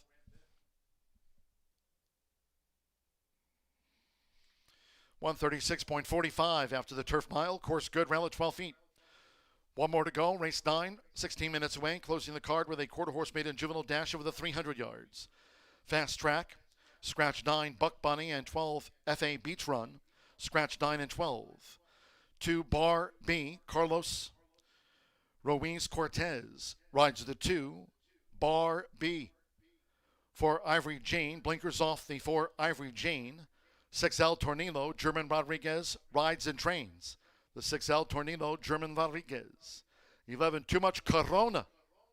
23, Alberto Saran rides the number 11, Too Much Corona. 23, we'll break from post 9. Exacta Trifecta Superfecta, the 10-cent quarter horse Pentafecta, post time 6:16. And after a 2-week hiatus, Douly's Legends was back today for handicappers, both those on track and those playing online at Horseshoe Indy Contest at gmail.com, and in fact an online player, Rita Giunta, picking up the $100 top prize in today's Douly's Legends contest here, Mondays through November. Congratulations to Rita, picking up the $100 top prize in Douly's Legends.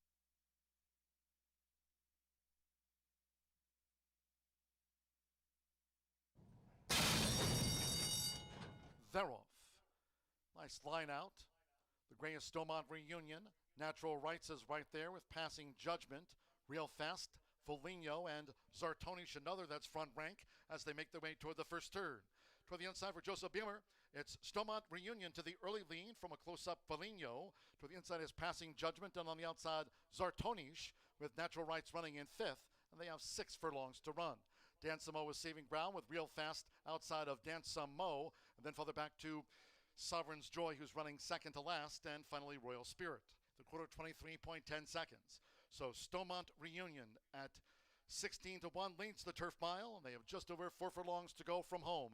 Stomont Reunion leads here by 3 to Foligno, Passing Judgment third with the rail. 1 more to Zartonish, who's running in fourth. Natural Rights, a ground-saving fifth.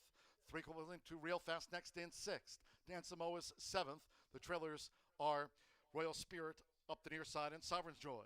Half mile, 46.85 seconds. They transition to the far side of the course. Stomont Reunion looking to make every yard here for Joseph Beamer as Foligno starts to gain. Passing Judgment is third as they went past the quarter pole, and here's Foligno up to Stomont Reunion. Natural Rights tips to the outside, and Passing Judgment in the red cap. 3/4, 1 minute 11.23 seconds. They're coming down toward the final furlong, and it's Foligno in a fight. Foligno's taking the lead, charging his Natural Rights. Real Fast makes a split and comes up the inside parts of the course. It's Foligno and Natural Rights on the outside. Foligno digs in. Foligno just wins. Foligno in a driving finish over Natural Rights and Real Fast.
Well, certainly hope everybody had a wonderful weekend and glad to see you back with us today. We've got 4 straight days of racing here at Horseshoe Indianapolis.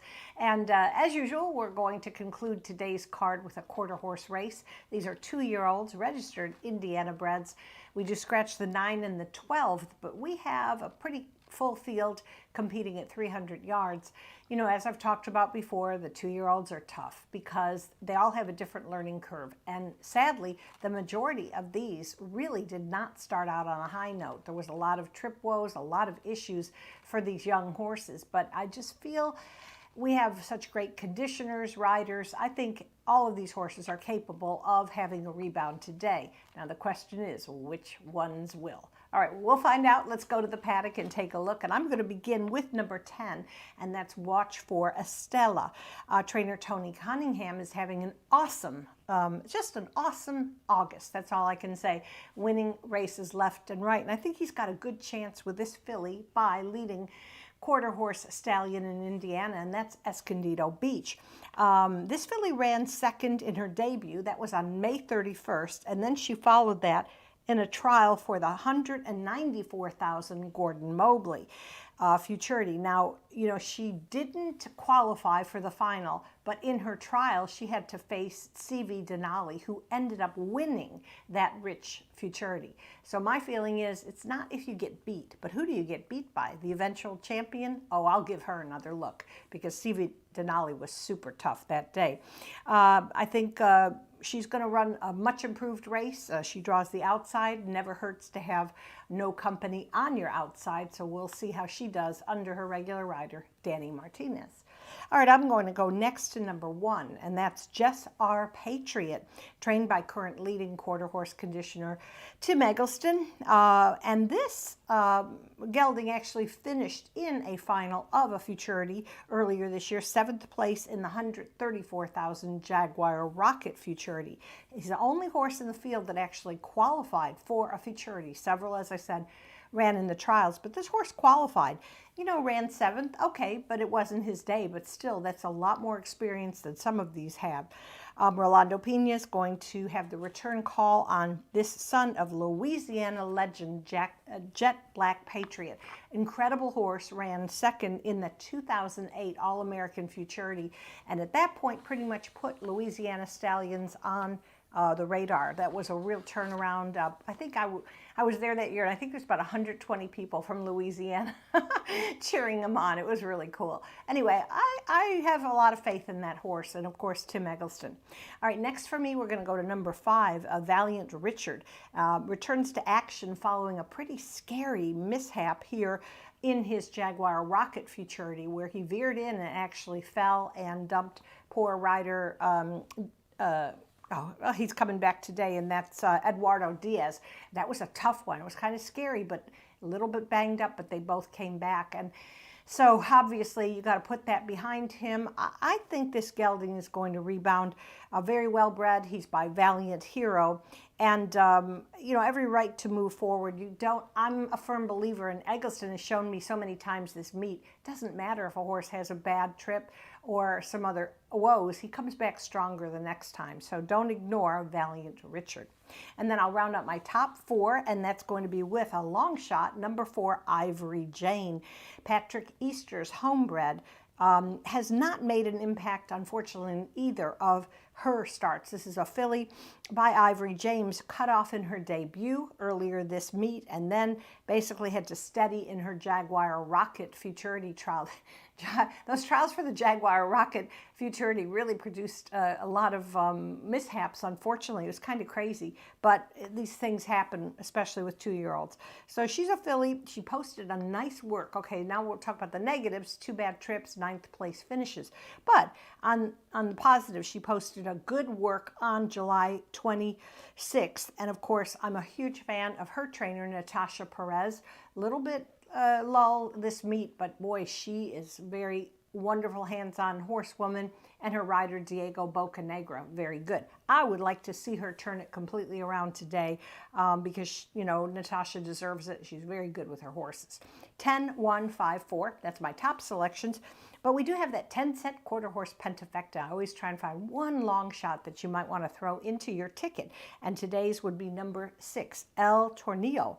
20 to 1 on your morning line. One of 2 in this race, trained by German Rodriguez, and he's going to ride this one. So take a look, 20 to 1 in the morning line, but I think maybe you might want to include him if you're doing your 10-cent pentafecta wager.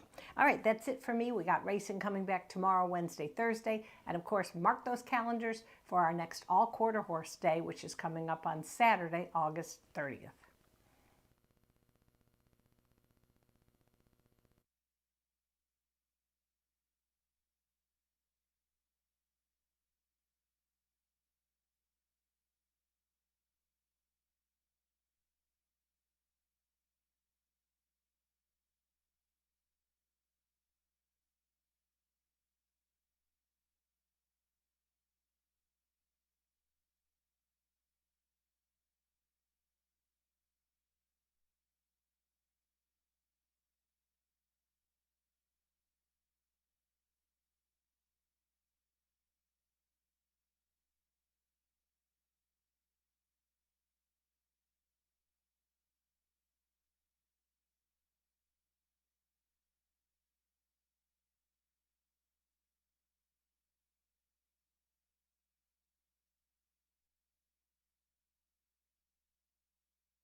With the tractors off, paddock judge Brandy Bell with the call for riders up here for the finale. Here they come.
Stepping onto the track now for the 9th race to close out the action today. Quarter horse maiden juvenile over the 300. Fast track.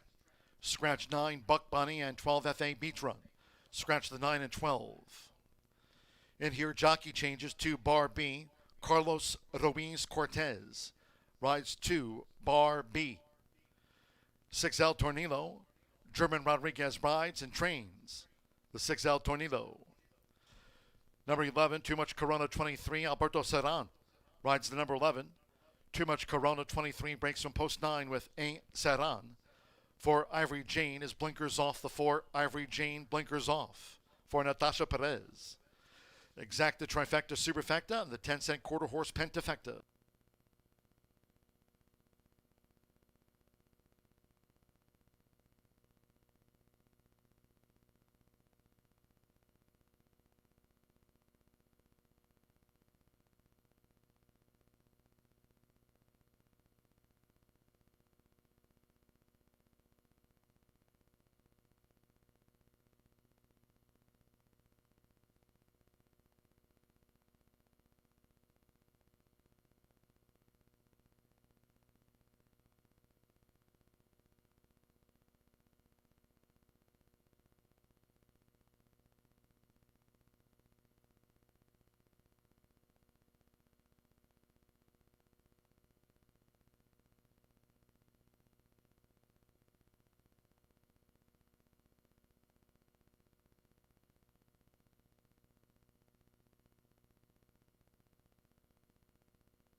The horses have reached the starting gate.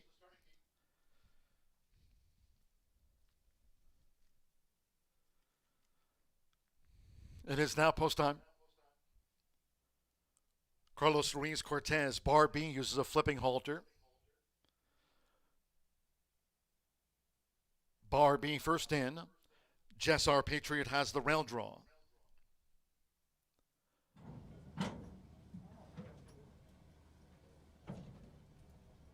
El Tornillo.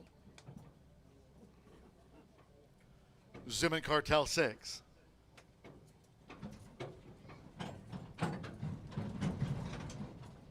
Jess R. Patriot. Got a bit fractious in the gate there, but he settled Jess R. Patriot. Valiant the Storm. Ivory Jane. Blinkers off Ivory Jane. Dennyfer coming up.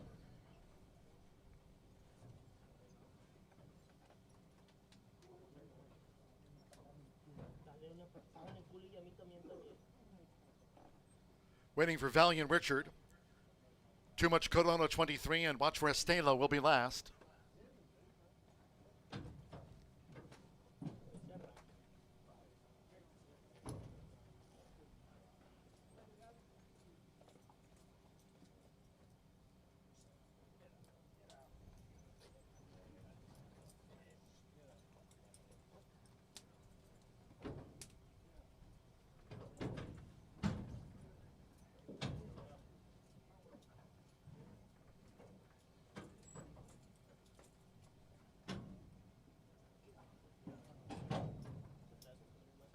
Now, Valiant Richard, like Jess R. Patriot, both here for Tim Eggleston.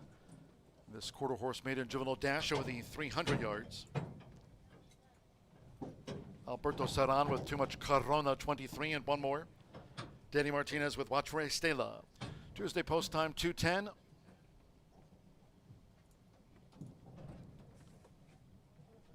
.300 yards, fast track. Here comes the finale. They're in the gate. Off in the Monday finale. Sharp start for Watch for Estela over here on the stand side. Nearest the inside, Jess R. Patriot, a charge from Zubin Cartel 6. In the middle is El Tornillo, along with Valiant Richard finishing up well. Here's Valiant Richard, who dives out. Valiant Richard on the wire from Jess R. Patriot with Zubin Cartel 6. With Danny Fur, and Watch for Estela was next after breaking sharp.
We're standing by for the result of the photos after the quarter horse maiden juvenile dash.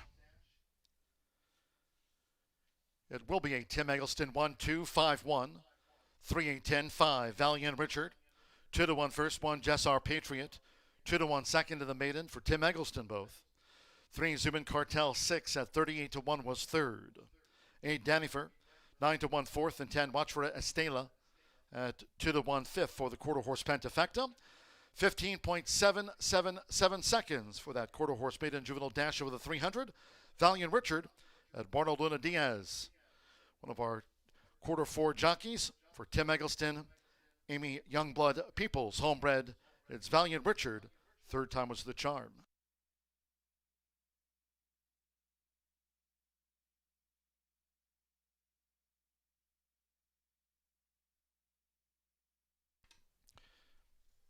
Race 9 official.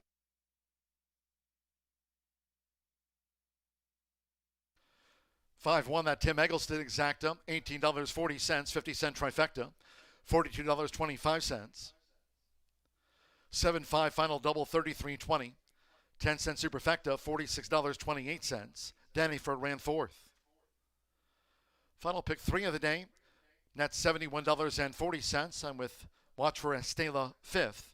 10-cent quarter horse grand high 5, 5-1, 3-8, 10, paid $123.80, 15.777 seconds.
Returning to the Murphy Trailer Sales Winner Circle, number 5, Valiant Richard with Eduardo Luna Diaz.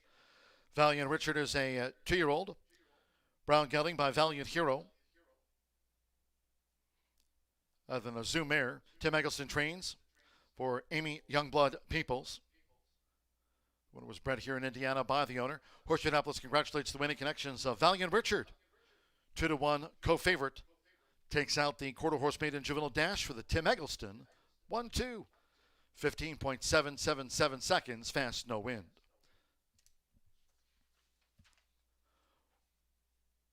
One more look at those final results. That concludes our live racing program for today and the start to the race week.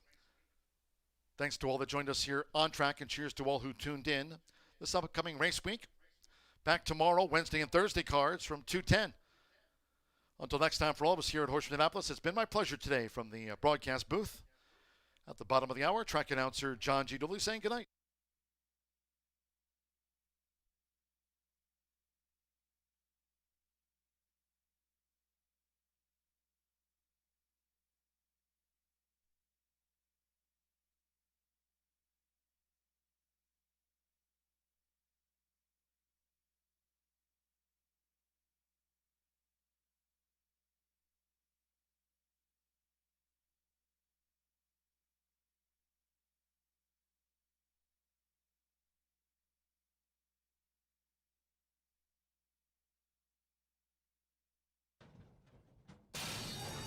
Off in the Monday finale. Sharp start for Watch for a Stale over here on the stand side. Nearest the inside, Jess R. Patriot, a charge from Zubin Cartel 6. In the middle is El Tornillo, along with Valiant Richard finishing up well. Here's Valiant Richard, who dives out. Valiant Richard on the wire from Jess R. Patriot with Zubin Cartel 6. Off in the Monday finale.